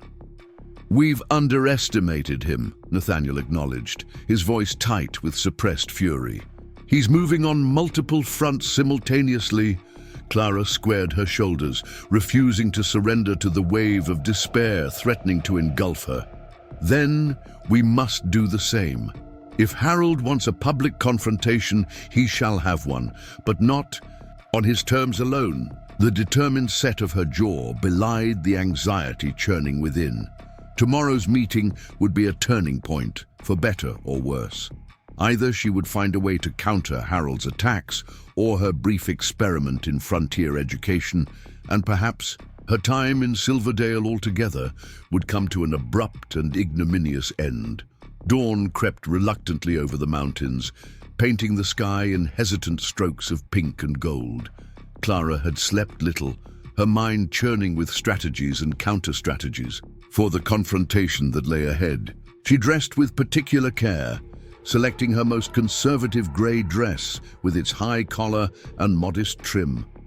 Her appearance must be beyond reproach, giving Harold no additional ammunition. She found Nathaniel already in the kitchen, discussing plans with Rose. Both fell silent as she entered, exchanging a glance that suggested they'd been talking about her. "Good morning," she said, pouring herself coffee with steady hands despite her inner turmoil. "I trust we're preparing for this afternoon's inquisition?" "We are," Nathaniel confirmed, his expression grave. "Jacob is spreading word among the mining families. They'll attend in force to show support. Dr. Green will be there too," Rose added, "and Pastor Elias. They may not agree on much, but neither believes in public character assassination." Clara nodded gratefully. "I appreciate all efforts on my behalf, but I must face this primarily alone. Harold's accusations are directed at me, and I must be the one to answer them." "You won't stand alone," Nathaniel said firmly, "but I understand your need to speak for yourself." His quiet support bolstered her courage. Unlike Harold, who sought to diminish her intelligence and independence, Nathaniel respected her agency, even while offering protection. "I've been considering our approach," she said, setting down her cup. "Harold will undoubtedly focus on propriety. My living arrangement here, the supposed impropriety of my education, perhaps even invented improprieties in my teaching methods. We must be prepared for all possibilities." "And how do you propose to counter such accusations?" Nathaniel asked. Clara's chin lifted slightly. "With truth plainly spoken. Harold thrives on innuendo and insinuation. Direct statements of fact are his natural enemy." A hint of admiration flickered in Nathaniel's eyes. "A sound strategy. Harold excels at manipulation, but fumbles when confronted with straightforward honesty." "There's one more thing to consider," Rose interjected. "Without Martha, my niece I mean, you still lack a proper chaperone after I leave. Harold will make much of that." Clara had spent much of the night contemplating this very issue. "I've reached a decision about that," she said carefully. "If no suitable chaperone can be arranged, I will indeed leave this house, but not Silverdale." Both Nathaniel and Rose looked startled. Mrs. Porter mentioned that the small cottage behind her store occasionally houses seasonal workers. Clara continued. "It's vacant now. If I resided there, renting a room in town proper, Harold's primary accusation would lose its foundation. That would place you directly under his scrutiny, Nathaniel objected. You'd be vulnerable to his influence over town merchants. Perhaps, Clara acknowledged. But it would separate the issue of my teaching from questions about our living arrangement. Harold would be forced to address the educational matter on its own merits, without the convenient distraction of supposed impropriety. Nathaniel didn't. Look convinced, but before he could argue further, the sound of approaching hoofbeats interrupted their discussion. Through the kitchen window, they saw Sheriff Simmons dismounting, his expression even more uncomfortable than the previous day. "That man's getting more exercise riding out here than he's had in years," Rose muttered, moving to answer the door. The sheriff removed his hat as he entered, nodding respectfully to each of them. "Mr. Harrison, Miss Whitfield, I've been instructed to deliver this." He extended an official-looking document to Clara. "It's a formal citation regarding unauthorized educational activities." Clara accepted the paper, scanning its contents with growing disbelief. "This claims I've been operating an illegal school and demands immediate payment of $100 in fines or face imprisonment." "Sheriff, surely you recognize the absurdity of this?" Simmons shuffled uncomfortably. "I'm just delivering the citation, ma'am." "Based on what evidence?" Nathaniel demanded, his voice tight with barely contained anger. "Mayor Jenkins says he has witness testimony confirming that children have been receiving instruction here," the sheriff replied, not meeting their eyes. "The citation is properly filed." "Who are these supposed witnesses?" Nathaniel pressed. "I'm not at liberty to say," Simmons mumbled. "Mayor Jenkins will present all evidence at the town meeting." Clara folded the citation carefully. "Thank you for performing your duty, Sheriff. Please inform Mayor Jenkins that I will address this matter at the meeting this afternoon." After the sheriff departed, Clara placed the citation on the table with deliberate calm, though her heart raced with indignation. "Harold is escalating rapidly. He must feel threatened to resort to such blatant fabrication." "He's trying to force your hand before the meeting," Nathaniel observed, studying the document. "This fine is impossible for you to pay, leaving you with the choice of imprisonment or leaving town, or appearing at the meeting already defeated," Clara added, "which would significantly weaken my position." Nathaniel's jaw tightened. "I won't allow this harassment to continue. I'll pay the fine under protest, then have my lawyer challenge its legitimacy." "No," Clara said firmly. "Your financial support would only fuel Harold's insinuations about our relationship. I must handle this myself." "How? You don't have that kind of money." "I don't intend to pay it, not yet at least. The citation gives me 7 days to respond.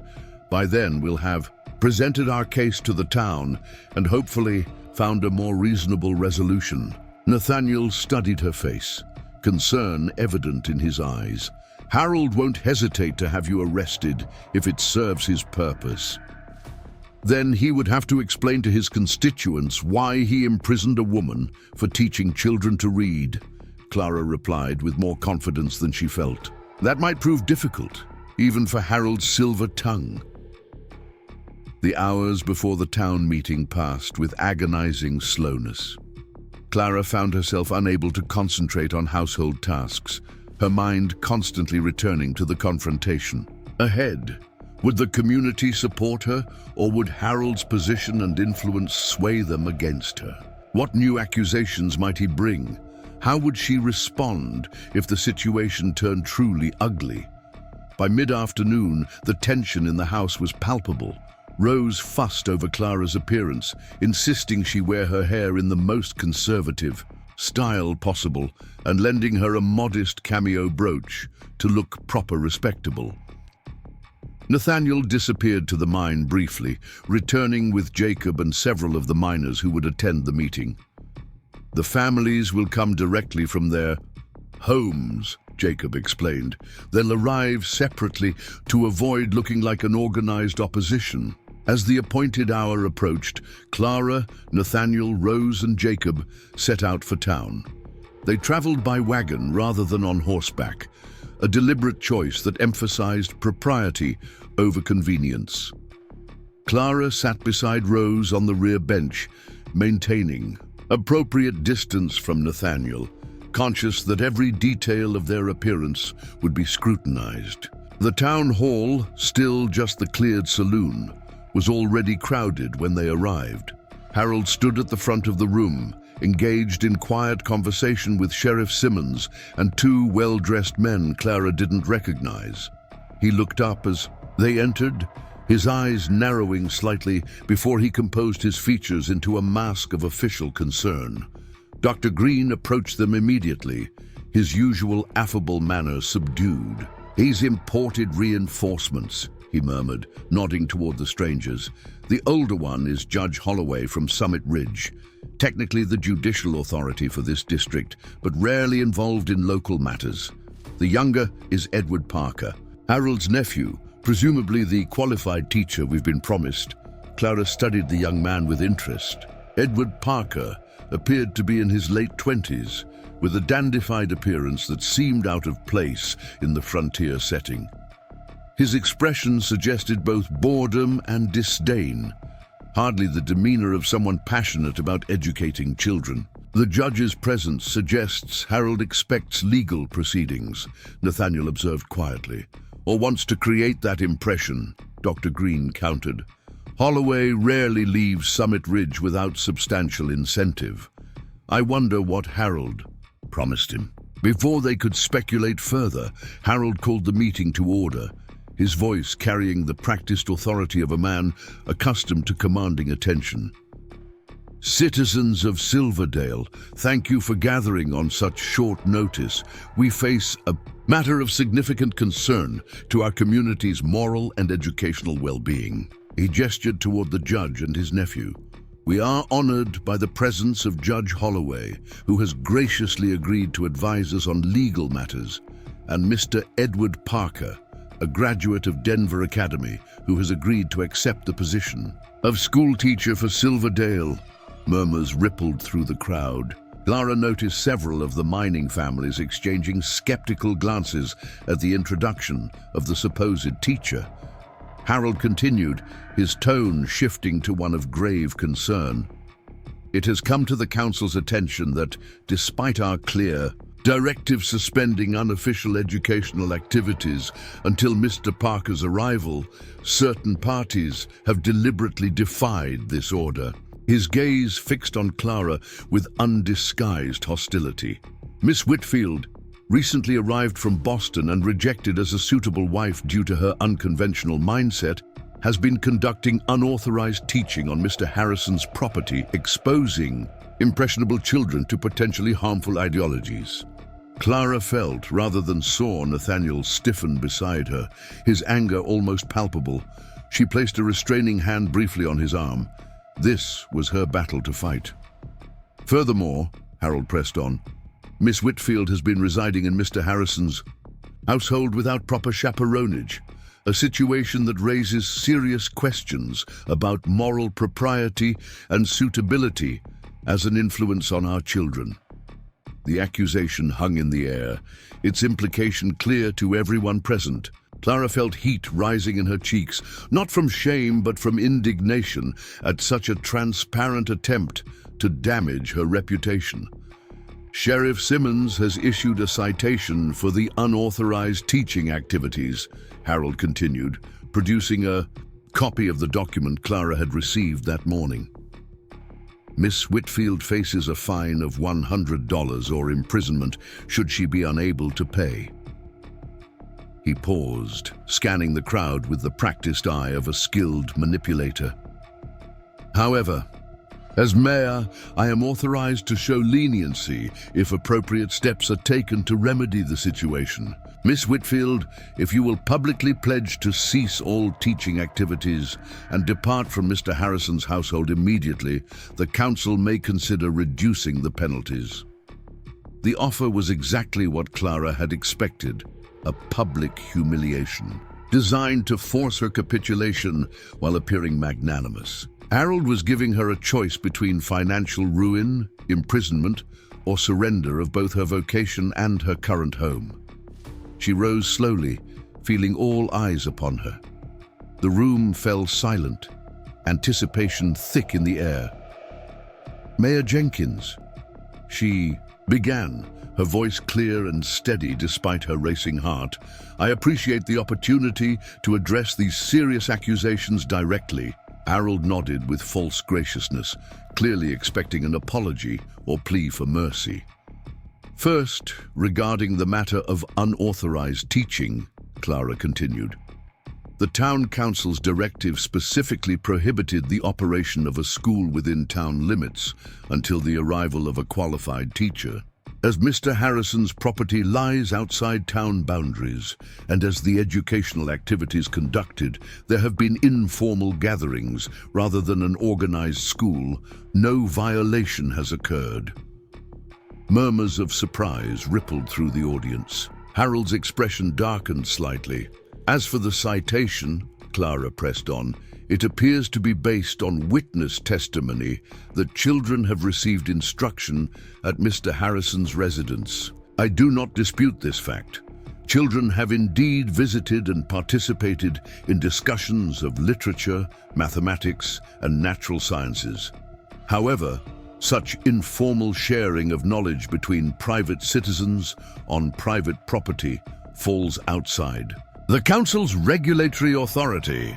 Judge Holloway leaned forward slightly, his interest apparently piqued by this legal distinction. "Regarding my residence in Mr. Harrison's household," Clara continued, "I am employed there as a housekeeper, with Mrs. Wilson present as chaperone. When Mrs. Wilson departs for Denver, I have already arranged to relocate to Mrs. Porter's rental cottage in town, precisely to maintain appropriate propriety." This announcement clearly caught Harold off guard. He had expected her to defend the living arrangement, not to render it moot. "Finally," Clara said, her voice growing stronger, "I must address the insinuation that my education renders me unsuitable as a teacher. Mayor Jenkins, you have repeatedly characterized my knowledge as harmful or unconventional, yet have never specified what aspects of arithmetic, literature, or natural science you find objectionable. Perhaps you could enlighten us all as to which subjects children should remain ignorant of."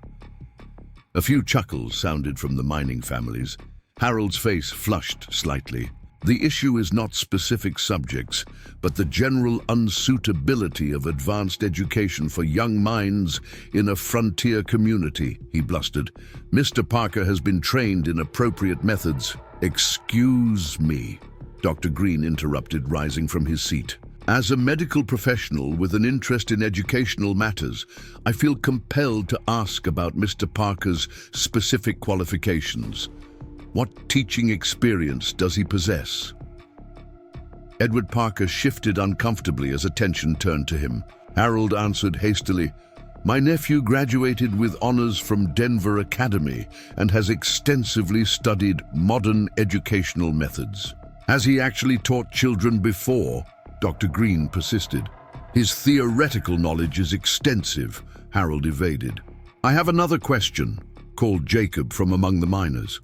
"How much is Mr. Parker being paid from town funds for this position?" Harold's expression grew increasingly irritated. "That's hardly relevant to today's discussion." "It seems relevant to me," Jacob countered, "especially since Miss Whitfield has been teaching our children without any payment at all, purely from dedication to their education." Support for Clara was building visibly among the mining families. Emboldened, Emma Collins's mother stood up. "My daughter has learned more in 3 days with Miss Whitfield than in 3 months with anyone else," she stated firmly. "She's asking questions about the world that never occurred to her before. What mother wouldn't want that for her child?" Harold attempted to regain control of the meeting. "These personal testimonials, while touching, do not address the legal and moral concerns at hand. Judge Holloway, perhaps you could clarify the legal standing of Miss Whitfield's activities." The judge rose slowly, adjusting his spectacles with deliberate care. Based on the information presented, I see several distinct issues. First, regarding the citation for unauthorized teaching, if, as Miss Whitfield states, these activities occurred outside town limits on private property, the town council's jurisdiction is indeed questionable. Harold's triumphant expression faltered slightly. However, the judge continued, the moral concern regarding Miss Whitfield's living arrangements is a separate matter. While private employment is not inherently improper, appearances must be considered in small communities. Miss Whitfield's plan to relocate to town upon Mrs. Wilson's departure seems a reasonable accommodation of propriety. He paused, glancing between Harold and Clara. As for the question of educational qualifications, that falls outside my legal purview. The town council certainly has authority to establish standards for official teaching positions within its jurisdiction. However, it cannot prevent private citizens from sharing knowledge informally, particularly outside town boundaries. Clara felt a surge of cautious hope. The judge's assessment, while careful not to directly contradict Harold, nevertheless undermined several key aspects of his case against her. Harold, sensing his position weakening, changed tactics. Thank you, Judge, for that clarification. It seems we must focus on what truly matters here, the educational future of Silverdale's children. Mr. Parker has prepared a brief outline of his proposed curriculum, which emphasizes practical skills and moral development. Edward Parker stepped forward, unfolding a document with obvious reluctance. His voice, when he spoke, carried the affected drawl of someone trying to sound more sophisticated than his surroundings. My approach emphasizes the basics, reading, writing, simple arithmetic, with particular attention to moral instruction and practical applications, he explained, sounding as if he were reciting a memorized speech. Boys will focus on skills relevant to mining and commerce, while girls will receive instruction appropriate to future household management. Clara couldn't help herself. And what of students like Emma Collins, who shows remarkable aptitude for mathematics? Would you limit her education based solely on her gender? Edward looked startled at being directly challenged. Young ladies have no practical use for advanced mathematics, he replied dismissively. It would only distract from more suitable accomplishments. A low murmur of discontent spread through the mining families. Even some of the townspeople looked uncomfortable with this blatant dismissal of female intellectual capacity. Pastor Elias rose from his seat, his dignified presence commanding attention. "If I may address the gathering," he said, his deep voice carrying easily through the room. "As spiritual leader of this community, I have a responsibility to consider both moral and intellectual development of our young people." Harold nodded, clearly expecting support from this traditional quarter. "I have spoken at length with Miss Whitfield about her educational philosophy," the pastor continued. "I have also reviewed samples of her teaching materials and observed her interactions with the children. What I have found is not the dangerous radicalism Mayor Jenkins suggests, but rather thoughtful instruction that respects each child's God-given abilities, regardless of gender or background." This was not what Harold had anticipated. His expression betrayed momentary confusion before he composed himself. "With all due respect, Pastor," he interjected, "the moral question extends beyond teaching materials to Miss Whitfield's general influence. A woman who defies conventional expectations regarding her proper sphere can hardly be expected to instill traditional values in impressionable minds." "And what of Christ's command to use all talents given by God?" Pastor Elias countered mildly. "The parable of the talents does not distinguish between men and women. All are called to develop their gifts fully." The biblical reference clearly threw Harold off balance. He had not expected to face religious arguments in favor of Clara's approach. Dr. Green seized the opening. "If we're discussing proper development, Of God-given abilities, perhaps we should hear directly from the children who have experienced Miss Whitfield's teaching. Before Harold could object, Michael Donahue stood up from beside his father, his young face flushed with unexpected courage. "Miss Whitfield showed us how miners use mathematics every day," he said, his voice quavering slightly, but gaining strength. As he continued, she explained why tunnels are shaped the way they are and how to calculate whether they're safe. "My pa says that kind of knowledge could save lives." Emma Collins joined him, her blonde braids bobbing as she spoke with passionate conviction. "She taught us about plants that can heal and plants that can harm. She said knowledge is power, but power must be used responsibly. That's a moral lesson too, isn't it?" Even the shy Peterson twins nodded vigorously, though they didn't speak.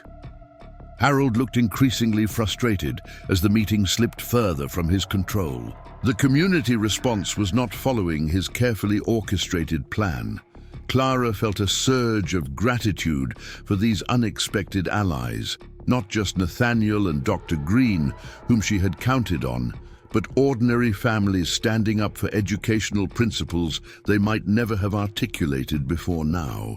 "This is all very touching," Harold said with forced patience, "but it doesn't address the fundamental issue. The town council has established a process for providing proper education, and Miss Whitfield has deliberately circumvented that process." "Perhaps," said Nathaniel, speaking for the first time since the meeting began, "the process itself should be reconsidered." All eyes turned to him.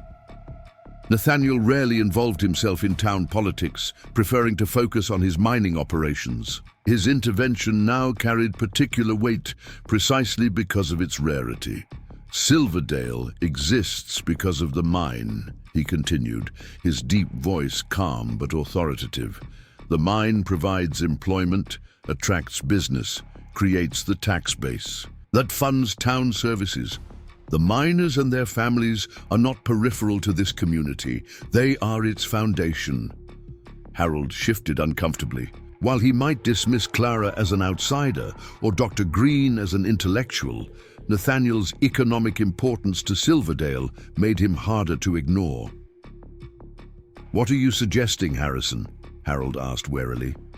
"I'm suggesting that educational decisions should reflect the needs and wishes of the entire community, not just town center businesses," Nathaniel replied. "The mining families have clearly expressed their support for Miss Whitfield's teaching methods. Their children are thriving. Under her instruction, why not formalize this arrangement? The town could appoint Miss Whitfield as the official teacher, with Mr. Parker perhaps serving in an administrative capacity if his theoretical knowledge proves valuable." This compromise clearly caught Harold by surprise.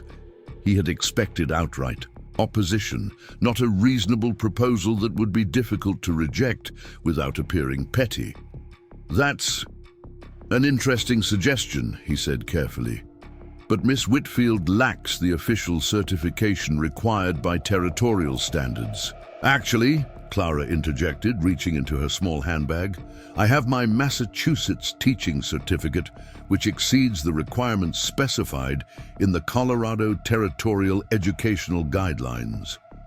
She produced the document, offering it to Judge Holloway for verification. The territorial guidelines specifically recognize certificates from established Eastern educational systems as valid within the territory until local certification boards are fully established. The judge examined the certificate, then nodded slowly. "This appears to be in order. The territorial guidelines do indeed include such a provision." Harold's frustration was becoming increasingly visible. His carefully constructed case was unraveling. Thread by thread, Clara had countered each accusation with calm, factual responses, while unexpected support had emerged from multiple quarters. In the final attempt to salvage his position, Harold turned to Edward Parker. "My nephew has traveled all this way at considerable expense, based on the town council's invitation. To rescind that offer now would be a breach of good faith." Before anyone could respond, Edward himself spoke up, looking distinctly uncomfortable. Uncle, if I may, perhaps there is merit in Mr. Harrison's suggestion. My expertise lies primarily in educational theory rather than practical teaching. A collaborative arrangement might be more effective.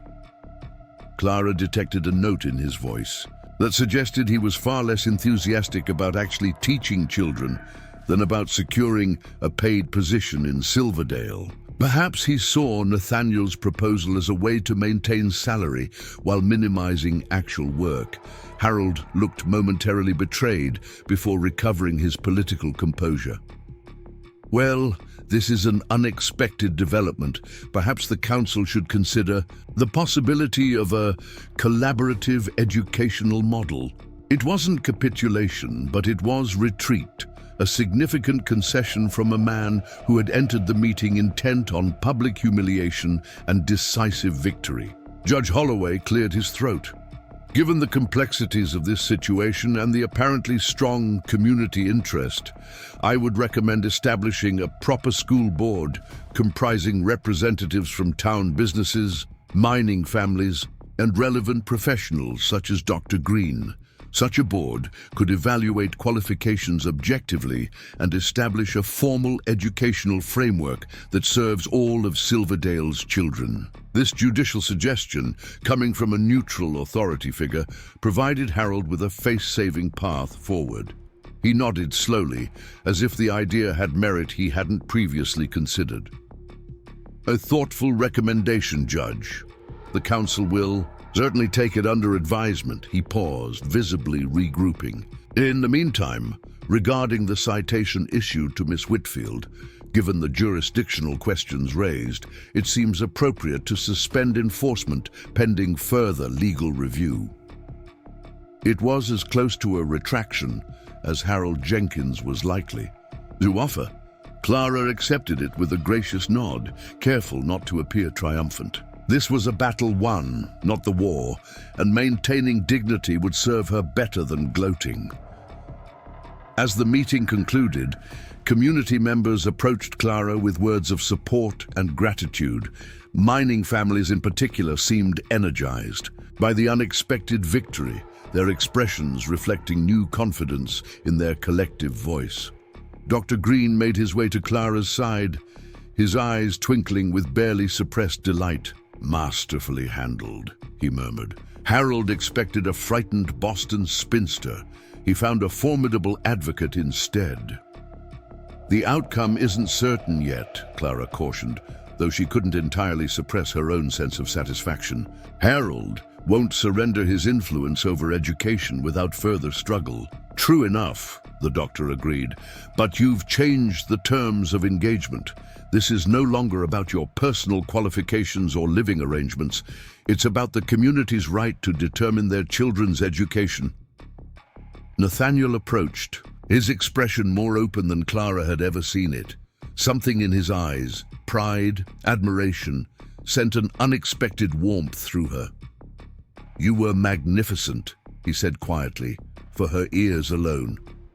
"Your father would have been proud of how you defended knowledge today."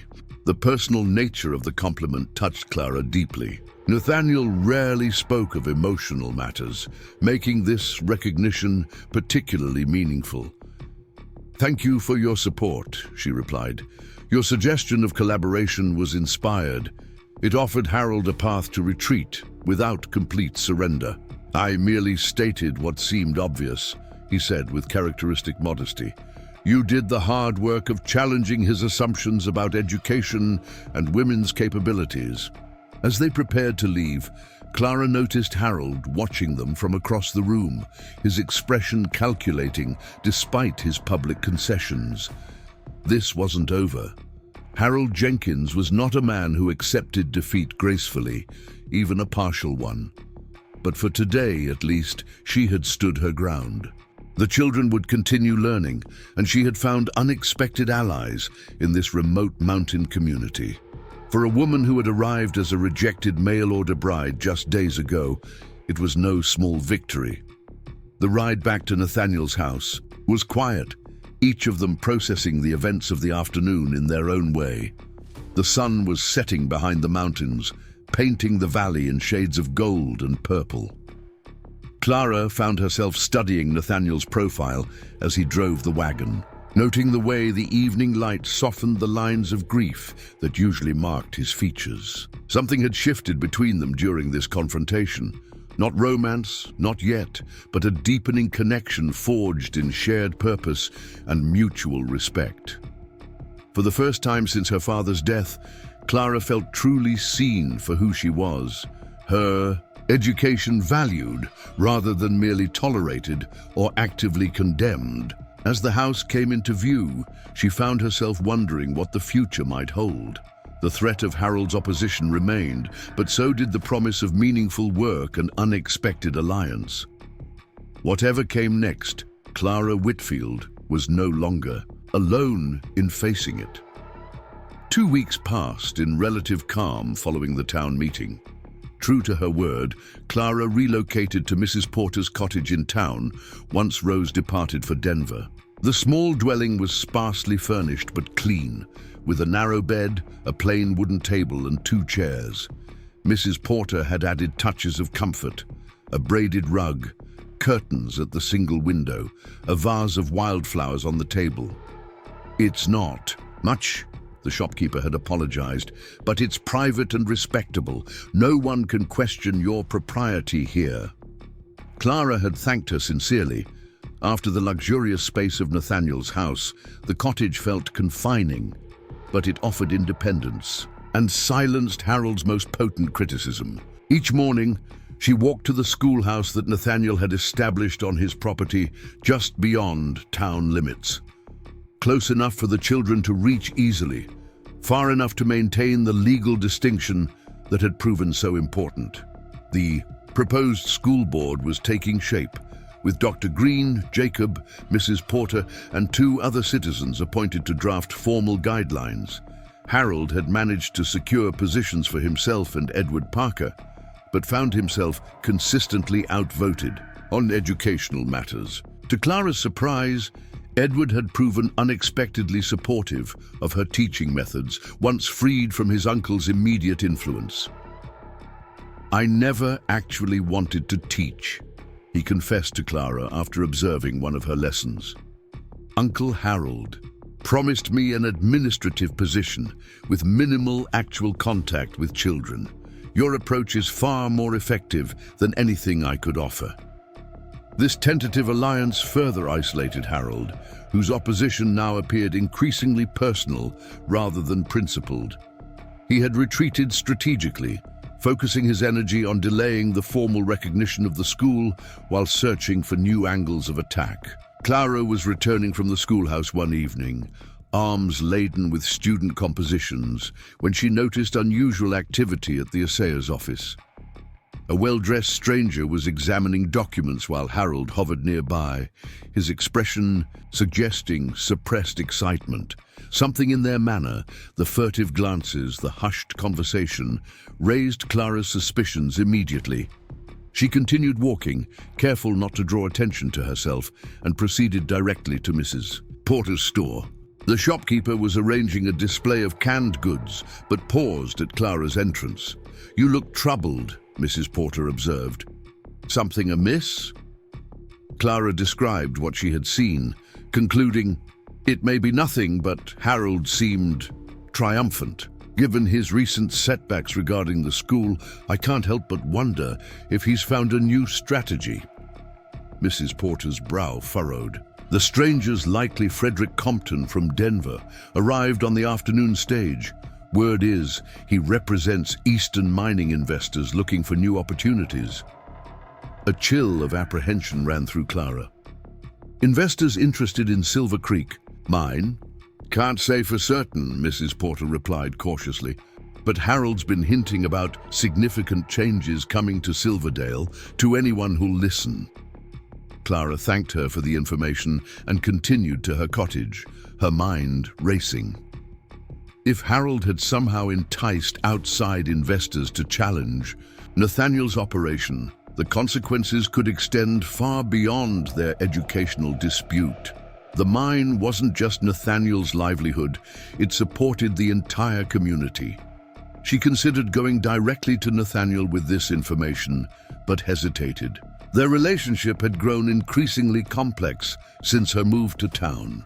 They maintained professional cordiality during school hours, but the easy companionship they had developed in his home had given way to a careful distance, as if both recognized the precarious nature of their connection in the eyes of the community.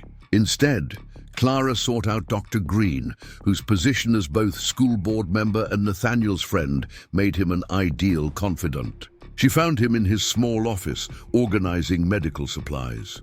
Eastern investors, he mused, after hearing her concerns. That could indeed spell trouble. Harold's never forgiven Nathaniel for developing the mine independently, refusing his early offers of partnership. Could these investors actually threaten Nathaniel's ownership? Clara asked. Not directly. His claim is legally sound, but mining requires constant capital investment. If these investors established competing operations or disrupted supply lines, he shook his head grimly. I'll speak with Nathaniel tonight. He should be prepared. Clara returned to her cottage, unable to concentrate on her students' work. The thought of Nathaniel facing financial threat because of his support for her education initiatives filled her with guilt and concern. Throughout her life, her unconventional education had created difficulties for her father, who faced criticism, for his progressive views, for herself, whose marriage prospects diminished with each year of study, and now for Nathaniel, whose kindness to a rejected mail-order bride had embroiled him in community conflict. A soft knock at her door interrupted these gloomy reflections. She opened it to find Nathaniel himself standing there, his expression grave in the fading light. Dr. Green found me at the mine, he said without preamble. May I come in? Clara glanced instinctively toward Mrs. Porter's store, aware that even this brief visit could spark gossip. Nathaniel noted her hesitation. I've asked Mrs. Porter to join us shortly. This concerns her as well. Reassured by this propriety, Clara invited him inside. He removed his hat but remained standing, too agitated to sit. Your observations were astute, he said. Frederick Compton represents Boston-based investors with significant mining interests throughout the territory. They've been attempting to consolidate smaller operations under their control. And Harold is facilitating their interest in Silver Creek, Clara surmised. Precisely. He's provided them with geological surveys, production reports, and exaggerated accounts of management difficulties since... He hesitated. Since Martha's death, Clara finished quietly. Nathaniel nodded. Their strategy is clear. Pressure individual mine owners until financial necessity forces them to sell. Harold has apparently convinced them that Silver Creek is vulnerable due to recent distractions. The implication was clear.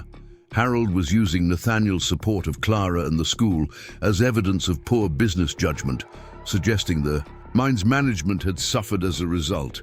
I'm so sorry, Clara said, distress evident in her voice. If I had known my presence would create such difficulties... Don't, Nathaniel interrupted firmly.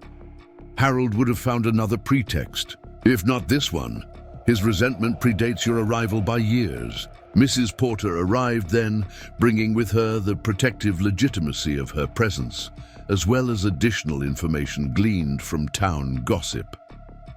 Compton's scheduled a town meeting for tomorrow evening, she reported.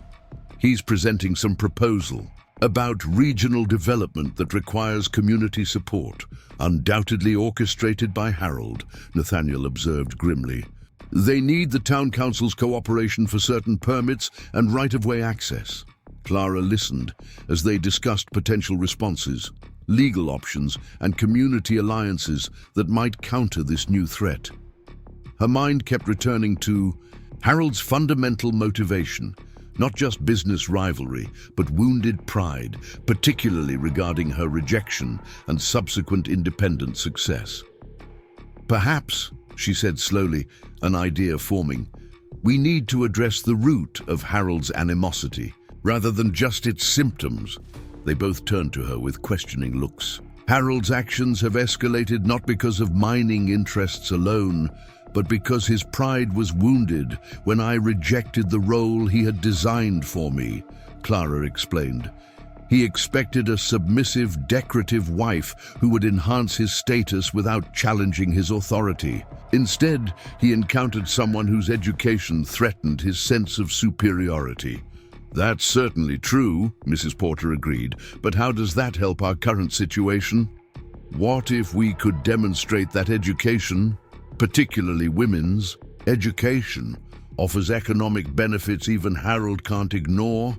Clara's eyes brightened with growing conviction. The governor's visit is scheduled for next week. If we could present not just evidence of educational progress, but its practical applications for Silverdale's development. Nathaniel caught her meaning immediately. You're suggesting we counter their economic argument with one of our own. Exactly. Harold is presenting the school as a distraction from proper business development. What if we prove it's actually essential to such development? The idea took shape rapidly as they discussed possibilities. Clara would prepare a special presentation for the governor's visit, showcasing not just basic literacy, but practical applications, geological analysis, engineering principles, even accounting methods that mining operations required. Several older students had already demonstrated remarkable aptitude in these areas under Clara's guidance. Eastern investors value efficiency and innovation, Nathaniel noted. If they see the school producing locally trained workers with specialized knowledge, they might reconsider Harold's characterization of it as a distraction. And the governor's support would carry significant weight, Mrs. Porter added. He's been advocating for territorial educational advancement in his recent speeches. Their planning continued until propriety demanded Nathaniel and Mrs. Porter depart. Before leaving, Nathaniel paused at the door, his expression softening from strategic calculation to something more personal. Whatever happens with the mine, he said quietly, what you've accomplished here matters, Clara. These children see possibilities they never imagined before. That's a legacy that transcends property disputes. His use of her given name, rare in public settings, held a warmth that sustained her through the anxious night that followed. The next evening's town meeting revealed Harold's strategy in full. Frederick Compton, a polished speaker with the confident manner of those accustomed to wielding financial influence, presented an elaborate proposal for regional mining consolidation that would bring supposed prosperity to Silverdale through infrastructure investment, increased employment, and modernized operations. Only those paying close attention would notice that this prosperity depended on Silver Creek Mine coming under consolidated management, a diplomatic phrase for Nathaniel losing control of his operation. When questioned directly about this point, Compton spoke vaguely of collaborative arrangements and mutual benefit structures. Clara, seated among the mining families, observed the community's reactions carefully. Many seemed impressed by Compton's promises of increased wages and improved safety measures. Others, particularly those who had worked closely with Nathaniel, appeared more skeptical. Nathaniel himself remained composed throughout the presentation, asking pointed questions about specific contract terms that Compton deflected with practiced ease. Clara recognized the tactics from Boston business circles her father had navigated, impressive generalities masking exploitative details, promises of future benefits obscuring immediate costs. When the meeting concluded, Clara approached Nathaniel amid the dispersing crowd. He's persuasive, she observed quietly. People want to believe in prosperity without examining the fine print. That's what Harold's counting on, Nathaniel replied, keeping his voice low. Community pressure can be as effective as legal maneuvers in these situations. Then we'll need to be equally persuasive at the governor's visit, Clara said with determination. Education versus exploitation, a classic contest. Nathaniel's eyes met hers, and something passed between them. a recognition of shared values that transcended their formal relationship. "I have complete faith in your ability to make that case," he said simply.